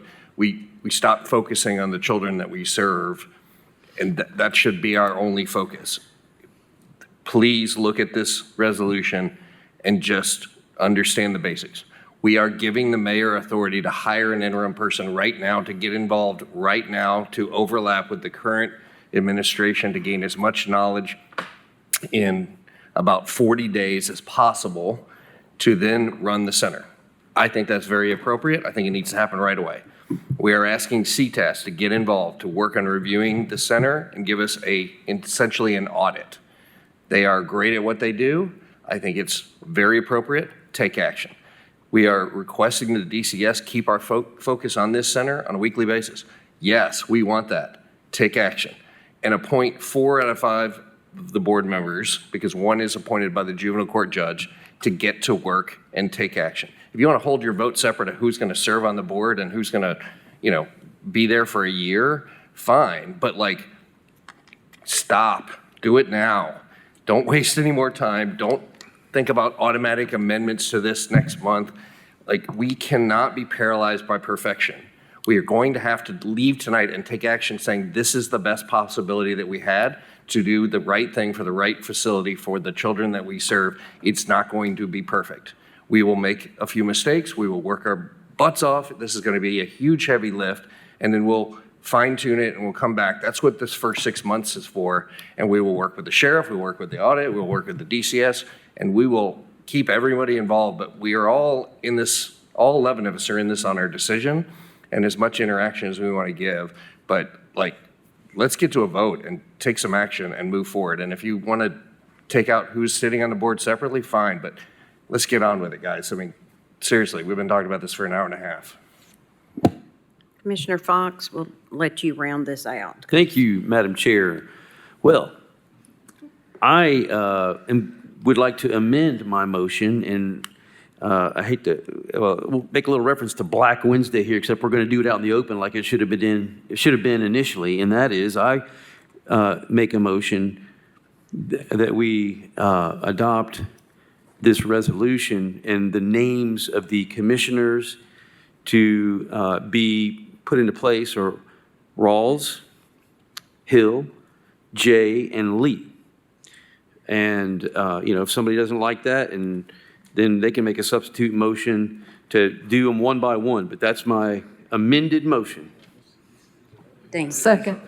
No, my substitute motion was we vote, we go through the commission process, the commission rules He was going to process go for through each. the nominee, but now you're Yeah, saying I'm to saying insert these names. Those names. Okay, those so four let me names. make sure I heard you. It's Rawls, Hill, Jay, Lee.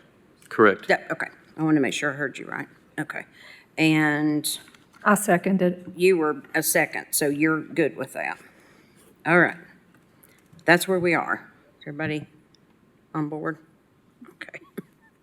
All right. So we have the motion on the floor by Commissioner Fox, second by Commissioner Russell, to adopt the resolution, and the names inserted is Commissioner Rawls, Commissioner Hill, Commissioner Jay, and Commissioner Lee. That's what we'll be voting on. So all in favor? Aye. All opposed? Okay, we have, who's no? Okay, hold on. Yeah, we need a roll call. Roll call. Yeah, starting to, because we started. Commissioner Durrett, No. Commissioner Oster, No. Commissioner Jackson's not here, Commissioner Russell? Commissioner Hill? No. Commissioner Lee? Commissioner Thompson? Commissioner Fox? Aye. Commissioner Jay? No. Commissioner Frazier?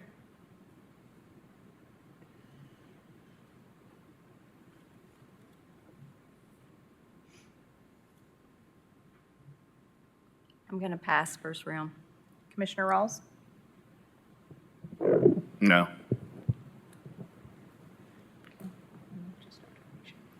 Would you like to change your vote?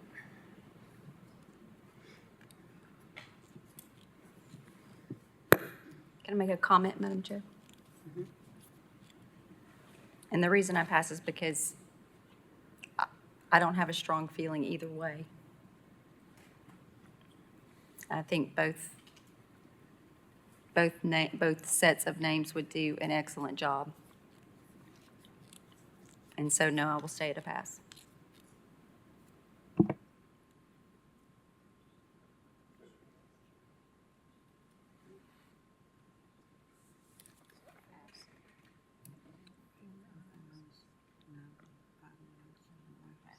right, so we have 4 yeses, 5 noes, and 1 pass, so that motion fails.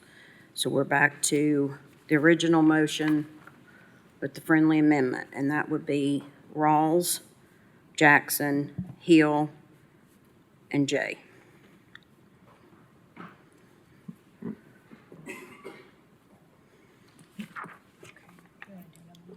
We'll do a roll call on this. Yeah. Commissioner Oster? Aye. Commissioner Jackson's not here. Commissioner Russell? No. Commissioner Hill? Yes. Commissioner Lee? No. Commissioner Thompson? Yes. Commissioner Fox? No.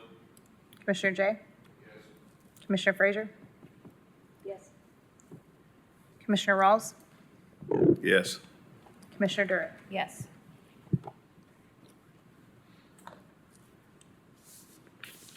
That motion passes 7-3. All right, next item, please.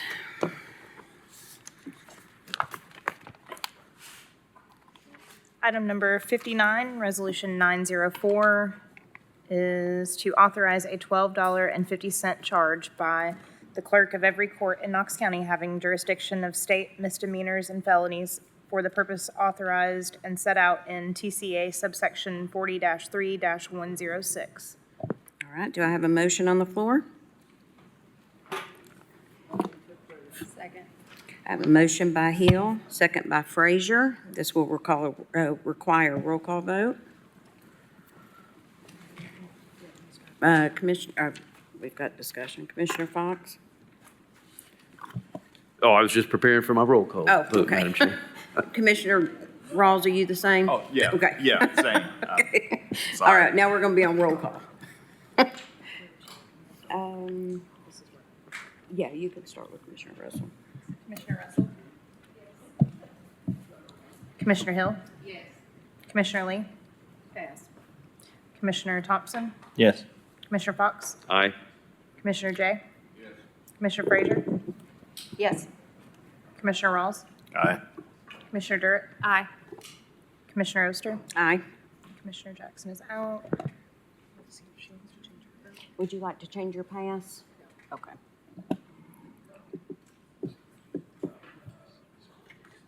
All right, that motion passes 9 and 1 pass.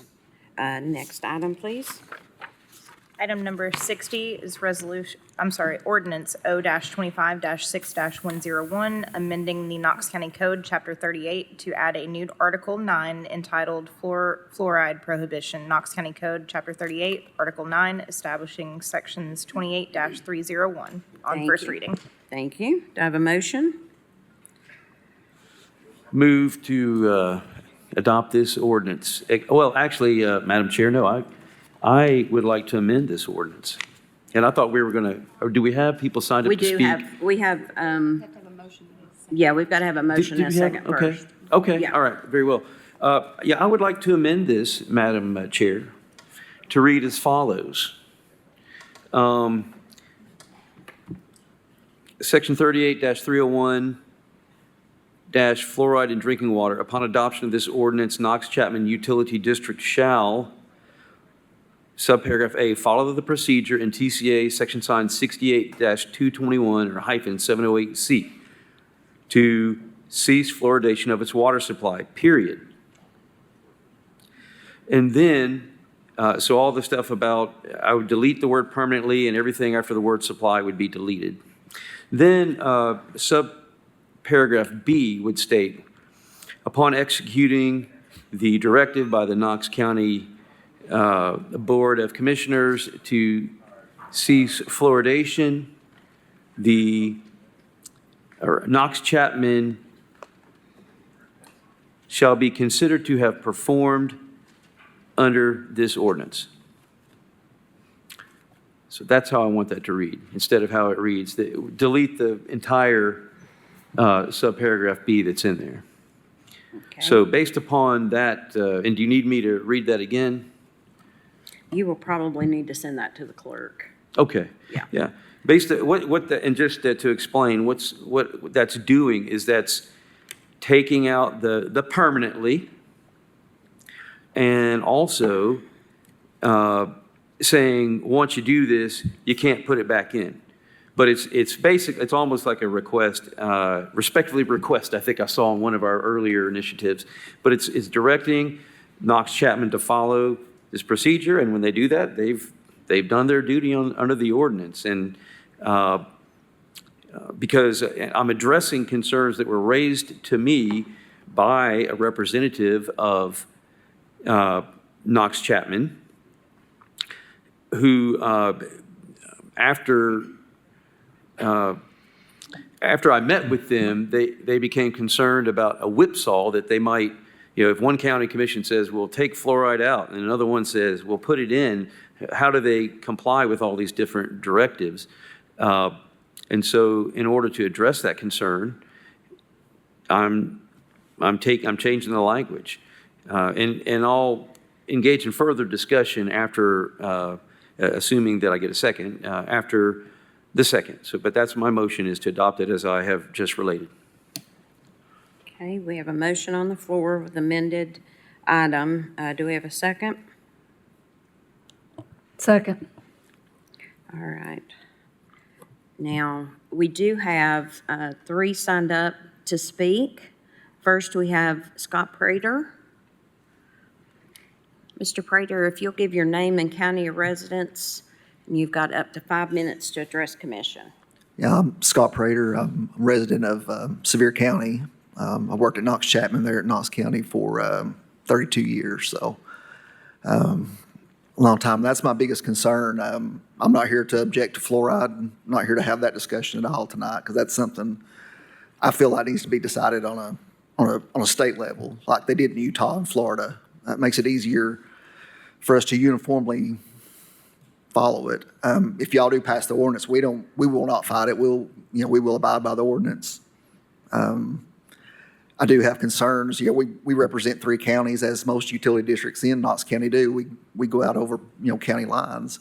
What if Sevier County or Blount County do pass an ordinance, which he's kind of addressed that. But that kind of puts us back, I look at it almost like an executive order. It's going to depend on who's on the commission. The next commission here that represents our district, may say, I want y'all to take it out. And then he's going to move back down here, and then we're going to be here. I just think it's definitely something worth having a conversation about. A lot of new things have come forward. I don't know what, I have a personal opinion of it, but my personal opinion doesn't matter. I represent 16,000 customers in Knox, Sevier, and Blount County. I haven't had any calls or any interest as far as either way until now. And of course, Commissioner Fox, I respect his opinion as well. I had one dentist that's contacted me, Ben Birdwell, so far. And of course, he wanted to come down here. He didn't come this time. I think he's going to try to come if it does move forward. But I'll be glad to answer any questions y'all have. But that's really just my biggest concern, is just kind of puts us in a position, today it's this, tomorrow it's that, next year it's something else. I feel like TDEC is in place. We could take the fluoride out now if Knox Chapman's board were to determine that is what the majority of our customers want, is how we look at it. And so we haven't received any complaints or support either way. So this may lead to more conversation. It may lead us to take the water out or take the fluoride out of the water. It's definitely a movement across this country now, and a lot of things have been brought to light. But I would just ask you all just to give that some consideration. From our standpoint, it's going to make us very hard to follow a law that is going to be able to be changed, and depending on politics or county or some of your more rural areas, the fluoride is a really, really big deal for them. Inside the larger cities and stuff, maybe not so much. That's the reason I came down here. I just wanted y'all to hear kind of where we're at. Like I said, I'm not here to fight. We will, if y'all do pass the ordinance, we'll abide by it, after the 30-day, the TDEC, as long as it's determined to be, that it's not against the law to do so. So if y'all have any questions for me, I'll be happy to answer them the best I can. And that's just all I'd ask y'all to consider. Thank you. Well, stay close, because we may when we get into discussion. All righty. So thank you. Thank you I do have a question for him. That's why I turned my light on, Madam Chair. Mr. Prater, first I wanted, was I correct in stating that when I appeared in front of the board, that no one on the board said, no, we're not going to do that, right? No one at the time that I appeared in May before, the Knox Chapman board, there was no opposition registered at that meeting. Am I correct? Correct. Okay. And at that time, the board also said, hey, if you want to take the fire, take the heat and the initiative to do this, then we'll comply. Wasn't that the flavor of the statements made by people appearing at the meeting that day? That was our stance, is if you pass the ordinance, we'll abide by it. Okay. We're not going to fight that at all. And, Right. I said, I'm going to remain neutral as I can on the situation. And like I said, if y'all do pass it, I am afraid that it would, like I said, you know how politics are. Right. Sevier County, if they come up and say, well, half of your customers are in Sevier County, we want the fluoride back in the water. And then maybe they're not as generous as you are with theirs. And then they try to pass it, say, you will not ever put it back in. And then you all come back and say, no, you're going to have it there. And then Blount County, it's just, I would really like to see it decided on a state level. Yeah. That's just my opinion. Okay. Yeah, and I'm going to address that concern in a minute about, is there really going to be a back and forth? But, okay, I just wanted, but there were statements made at another meeting that, that you all were in opposition. I wanted to confirm that when I walked out of that meeting at the beginning of May, that as far as I knew, you all were not opposing it and you were going to comply. Yeah, we're not opposing it. We weren't for it. We would go along with whatever county commission. Okay. If y'all pass it, okay, we would do it. Thank you very much. You're welcome. Thank you, Mr. Prater. Tiffany Griffith.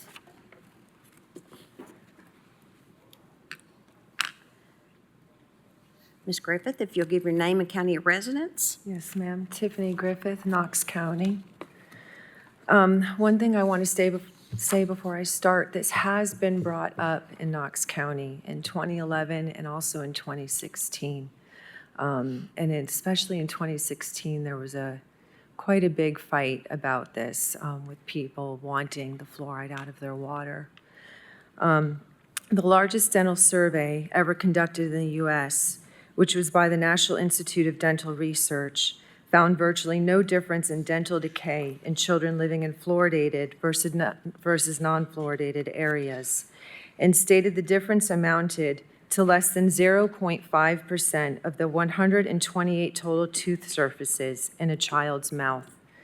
Cavities have declined at impressive rates throughout the entire Western industrialized world over the past 50 years. This decline has occurred irrespective of a country's water fluoridation status. For example, in Germany and Finland, tooth decay rates remain stable and continue to decline even after fluoridation stopped.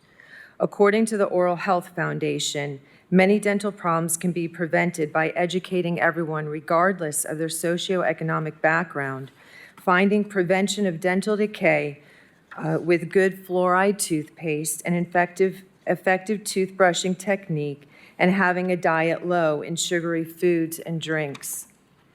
Although most of Tennessee fluoridates the water supply, we were found to be third worst in the country for dental habits and care. Our state ranked 41st in overall dental health in a 2023 study. With that, I argue that fluoridation of the water is not producing a decline in cavities. We also cannot ignore the effects of the toxicity of ingesting fluoride. In an interview with KUB's Debbie Ailey, she stated, when fluoride gets too high, a public notice is sent to homeowners.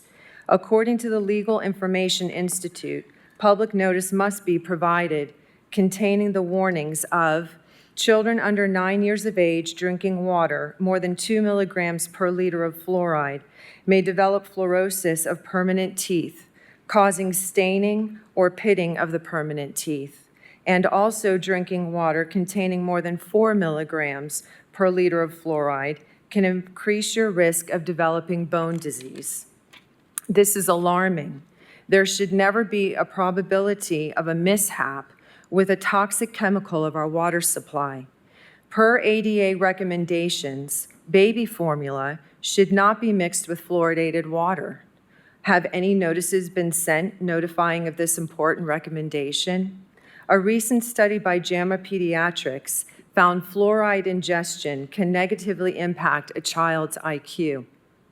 According to the NIH, in nearly 100 years of studies that reveal that there are direct adverse effects of fluoride on the kidneys, leading to kidney damage and dysfunction. The last and largest concern regarding fluoridation of our public water supply is the practice being absolute infringement of individual rights to choose to not be medicated. The municipal water district, the city, county, state, nor federal government has the right to forcibly medicate the people without their consent. Dental health is not part of the municipal water's role. Their role is to provide and ensure safe drinking water. We do not publicly medicate any other type of health issues or concerns, nor should we. Respectfully, fluoridation is not mandated in the state of Tennessee. It is a voluntary program. Therefore, I urge you to please vote in favor of the cessation of fluoride in our municipal water system.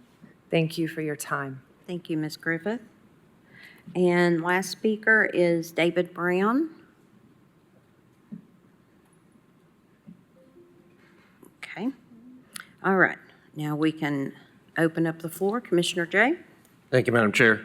After our discussion last week on this topic, I asked a pretty simple question of our, law director and law department of, do we have the jurisdiction to do that? And I sent a formal request to the law department and asked for clarification. You all have received that. I've sent that out to many members of the public as well who have asked about this. I'd ask Mr. Moyers to summarize that again briefly for us, please. Chapter 82 of Title 7 Tennessee Code, which deals with the creation of utility districts, declares a utility district, and that is a district created under that chapter. In my opinion pointed out, there are different kinds of districts. There are municipal districts like KUB, I'm pretty sure. There are privately owned utilities, and there are utility districts. Utility districts generally are created by the state under Chapter 82 of Title 7, and that chapter expressly declares them to be municipalities. Now, it is the law in Tennessee that counties have no power to regulate municipalities within their borders. So there's not many reasons to have declared utility districts to be municipalities apart from protecting them from regulation by local governments. On top of that, the state has created the Tennessee Public Utilities Board, which is empowered to fully regulate the rates and the services provided by utility districts. So taking all that into consideration, it is our opinion, this commission does not have the power to force Knox Chapman to do this. Now, if Knox Chapman wishes to comply, that's completely up to them. But I don't believe that it is enforceable against Knox Chapman, either as an ordinance or a resolution. Thank you, Mr. Moyers. I would encourage the sponsor of this not getting into the debate of whether fluoride is good or bad. I think that right now is an irrelevant discussion. I would encourage the sponsor of this to either withdraw it as we don't have any jurisdiction, or if not, for this body to move to a vote, because I think getting into the debate of is fluoride good or bad is not the discussion we need to have. We do not have authority of this to make this change, and I think that's pretty clear and unambiguous, and we should move forward. Commissioner Thompson? Thank you, Madam Chair. I would tend to, one question I had for representative from Knox Chapman. This is an ingredient you have to purchase to put into the water, correct? Yes. Okay. Is it expensive? I mean, in the big picture, no. I mean, it does cost money. But as far as taking it out of service, it's not hard to do. I wouldn't have the exact numbers. It's probably somewhere in the neighborhood of between $15,000 and $20,000 a year to feed it. Okay. So, I mean, you know, pretty you look pretty at- insignificant. Correct. Okay.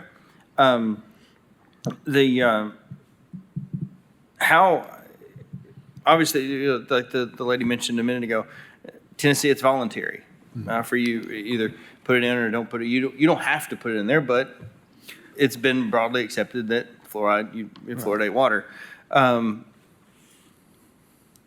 I following the guidance of the law director, we don't have the jurisdiction to say you can or cannot, or you must do this or must not do this. What would be the process of just polling? Like if the majority of your 16,000 customers said, "Hey, we don't want this," your board votes, you take it out. Right. There's no ordinance, there's no And that- law, no restriction required on our end. You say, okay, our members don't want it, or our members do want it, and you take action and it's done. Right, and that's what I would encourage. You know, our customers, like I said, I've been out there for 32 years, and we've had very few comments either way. TDEC has set it up to where if you are feeding it, then you have to go through the 30-day, and you have to make public notice, and you have to go through all that. If you want to start feeding it, you have to do the same thing. That's, I mean, once you've started feeding it back in the 60s, 70s, you know, at this point, you know, we'd have to go through that too. Even if you all passed the ordinance, we'd still have to do the 30-day. It's just we don't have a choice at that, or our customers wouldn't either. But, I mean, I would encourage the lady that spoke here. I mean, we're very open to talking about it. I mean, that's where this country's at now. And, you know, if we felt like the majority of our customers, or we could, if they wanted it out, we'd have no problem taking it out. But we're going to have just as many people reach out to want it to remain in the water. The ADA, CDC, all those are still in support of it. Sure. So that's kind of where we're at. I mean, we're just kind of, I said, I'm going to remain neutral on it. And if enough of our customers, you know, come forward, I'd have no problem at all taking some kind of a vote or whatever and seeing what we could do. That would be the roughest part, would actually taking a vote. But we could have public meetings for a couple of months and see who shows up and what kind of interest there is. And I think that would be the proper way to handle it myself. Well, and I'm not suggesting you go out and do that. Sure, but, I'm just saying that would but be, I just want to encourage, I know if this lady, you know, if she's one of our customers, I would strongly encourage her to, she's free to come to a board meeting, address our board just like, Commissioner Fox did. I mean, they're open to the public just like this. We've never had anybody, you know, question it or go either way with it, so. Thank you. Yeah. Well, and it, after hearing the comment, from Director Moyers, with Tennessee being voluntary, it doesn't even seem like it needs to be a state level thing. It just needs to be a local member customer level, where instead of petitioning the government and the county commission, you know, voice the concerns to Knox, Chapman, or KUB, or whoever the water provider is, and say, you know, handle it at that level, and this is just one of those, and we stay out of it. Yeah, and it's just like one of those fights. Now, I mean, you know, politics is politics nowadays, and it's, no matter which way we go with this, we're going to have a firestorm from the other side, just like you all have here. So that's, sure. And I mean, we're prepared for that. We can deal with that, as long as we have it in an open forum and everybody kind of keeps their cool, and we talk and we actually get facts, and we look at the facts and we go from there. I don't have a problem with that at all. And I think most districts feel that way. I just think a county commission forcing our hand, I don't think that does our customers a favor, or us a favor, or you know, constituents out here. I would like to see the state address it. That's not my say, but I would like to see TDEC get involved, and let's come up with something and decide what we want to do about this, or how, because it's not really fair to, I mean, if you put the ordinance out there and Knox Chapman takes it out of our water, you know, all of y'all have to vote on it. If we're really and truly, you feel like we're poisoning our customers, y'all are voting to keep it in your districts and continue poisoning yours, but you're going to take it out of ours.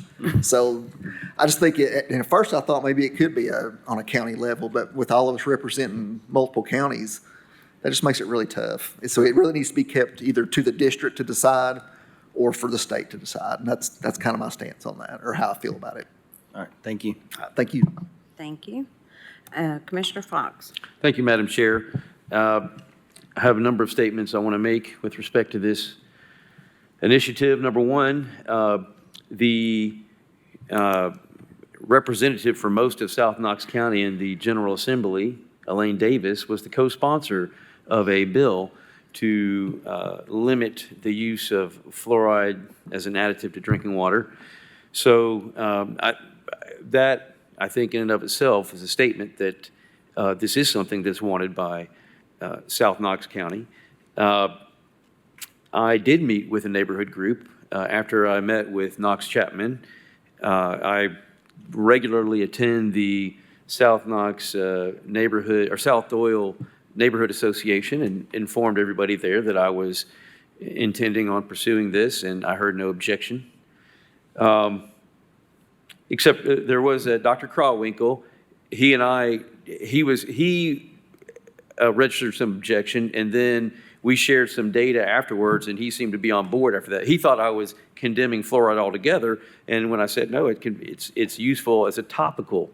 Now, some people would even take they would take exception to that, but that's the basis on which it ought to be used, not for ingestion, and he was on board with that. So I think the one person that maybe had any kind of alarm was satisfied with that conversation.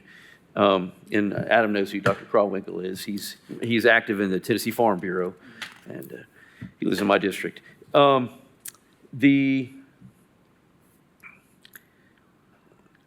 think that the commission should defer to what I'm doing for South Knox County, because Knox Chapman says they're going to comply. So if they're going to comply, the issue of whether or not this ordinance is enforceable, as Mr. Moyers pointed out, is irrelevant, because they said, we will comply.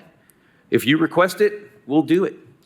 And I think that the fact that Mr. Prater, he's now saying, well, we would like, a customer to come in and let's lead the charge. That's exactly what I'm doing. I am a customer.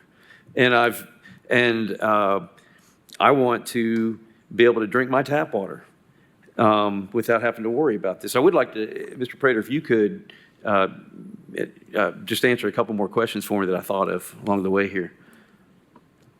How many, because basically Knox Chapman provides all the water for South Knox County, like between the two rivers, right? Between French Broad and the Tennessee River. Most of it's, if you're familiar with, most people know like where Ye Old Steakhouse is there on Chapman Highway. Yeah. That's about as far south as we go into Knox County. We have the part of the Island Home area, John Sevier, down to Alcoa Highway, and then the rest of it is really up the Highland View area, Tippin Station, just general South Knox County, the rural part. KUB comes over actually across the river Through the there. city. Yep. Okay. And, all right. How many, you think there are about 8,000 customers in South Knox County? I'd say that it's close. I could get an exact number, but we're about half and half. Okay, okay.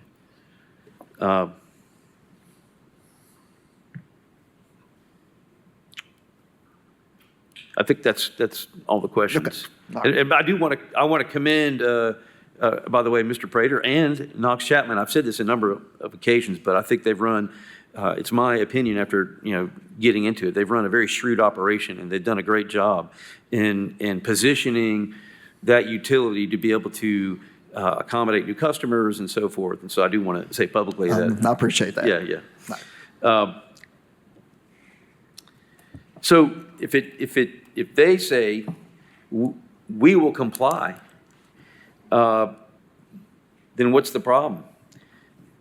What's going on here is there is inertia associated with government policies. And that's how bad policies get perpetuated, because it takes a lot of effort to bring about change to a government policy. And I don't believe it's going to be an issue if this body were to say, all right, we're making the request, Knox Chapman, please comply with the removal of fluoride, or please follow the statutory process to remove fluoride, then,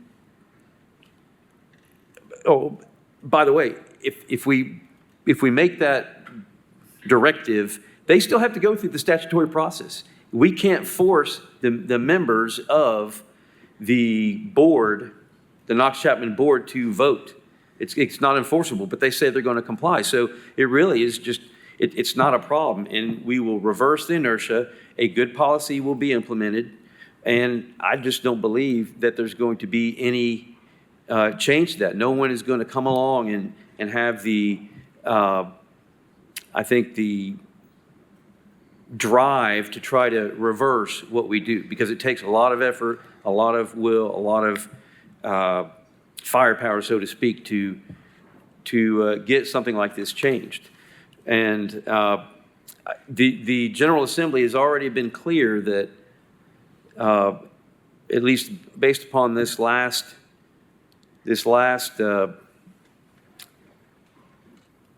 legislative session, that they don't want to deal with it on a state level. They want it to be dealt with on a local level. So that's what I'm trying to do. And I'm just trying to get a fire started, to get momentum going in that direction. And I think that you all should vote for this, because it will make a change that South Knox County wants. So thank you. Thank you. One last question, Commissioner Jay. Thank you, Madam Chair. I would like to ask the sponsor of this bill if you would like to withdraw this bill as presented and take this up as a private customer, which seems to be the process in which Knox Chapman hears requests for changes in services, or would you like to proceed to a vote that I believe has been very clear from our law department that we do not have the jurisdiction to do this? My answer to that is we don't need the jurisdiction to do it, because Knox County said they're going to comply, and the only entity. Okay, so you'd like to proceed? Please let me, you just go ahead. I'll finish whenever you're ready. No, I'm just asking, would you like to proceed? Would you like to withdraw it and to approach the subject as a private citizen who is a customer of Knox Chapman, or would you like to proceed with a vote tonight? I'm going, as I said, in responding to your question, we don't need it. We don't need jurisdiction if Knox County says, if you ask, we will comply, because they're the only entity that could challenge it in court. They're the only entity that would have standing to challenge this, and they said, we're not going to do that. If you ask, then we'll comply. So I want to proceed with this today. I've worked very hard on this. I've spent a lot of time on this, and I know, too, that this is an issue that could have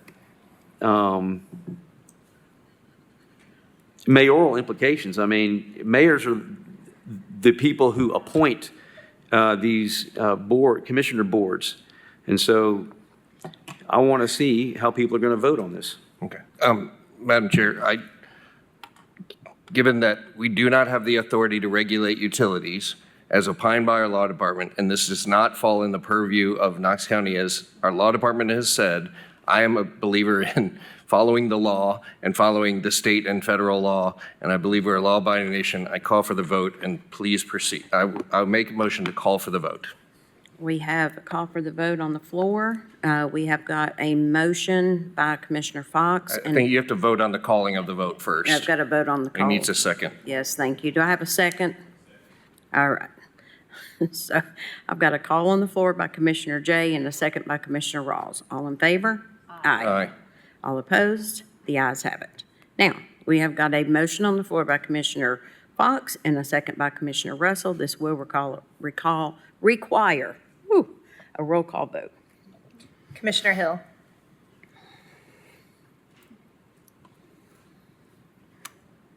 A no vote is to vote against this ordinance. No. Commissioner Lee? Yes. Commissioner Thompson?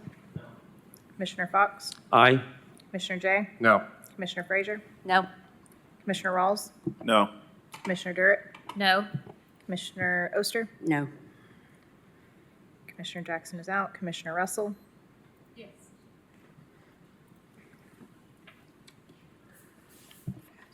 All right, the motion fails, 7-3. All right. Okay.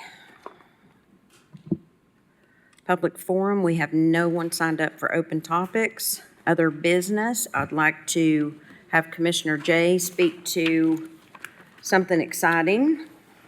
Thank you, Madam Chair. We just got word, and I want to congratulate all of you all for supporting what is now a nationally award-winning program. Our Junior Commissioner Program received a 2025 Achievement Award from the National Association of Counties in this year's award categories for civics, youth leadership, or civics engagement and education.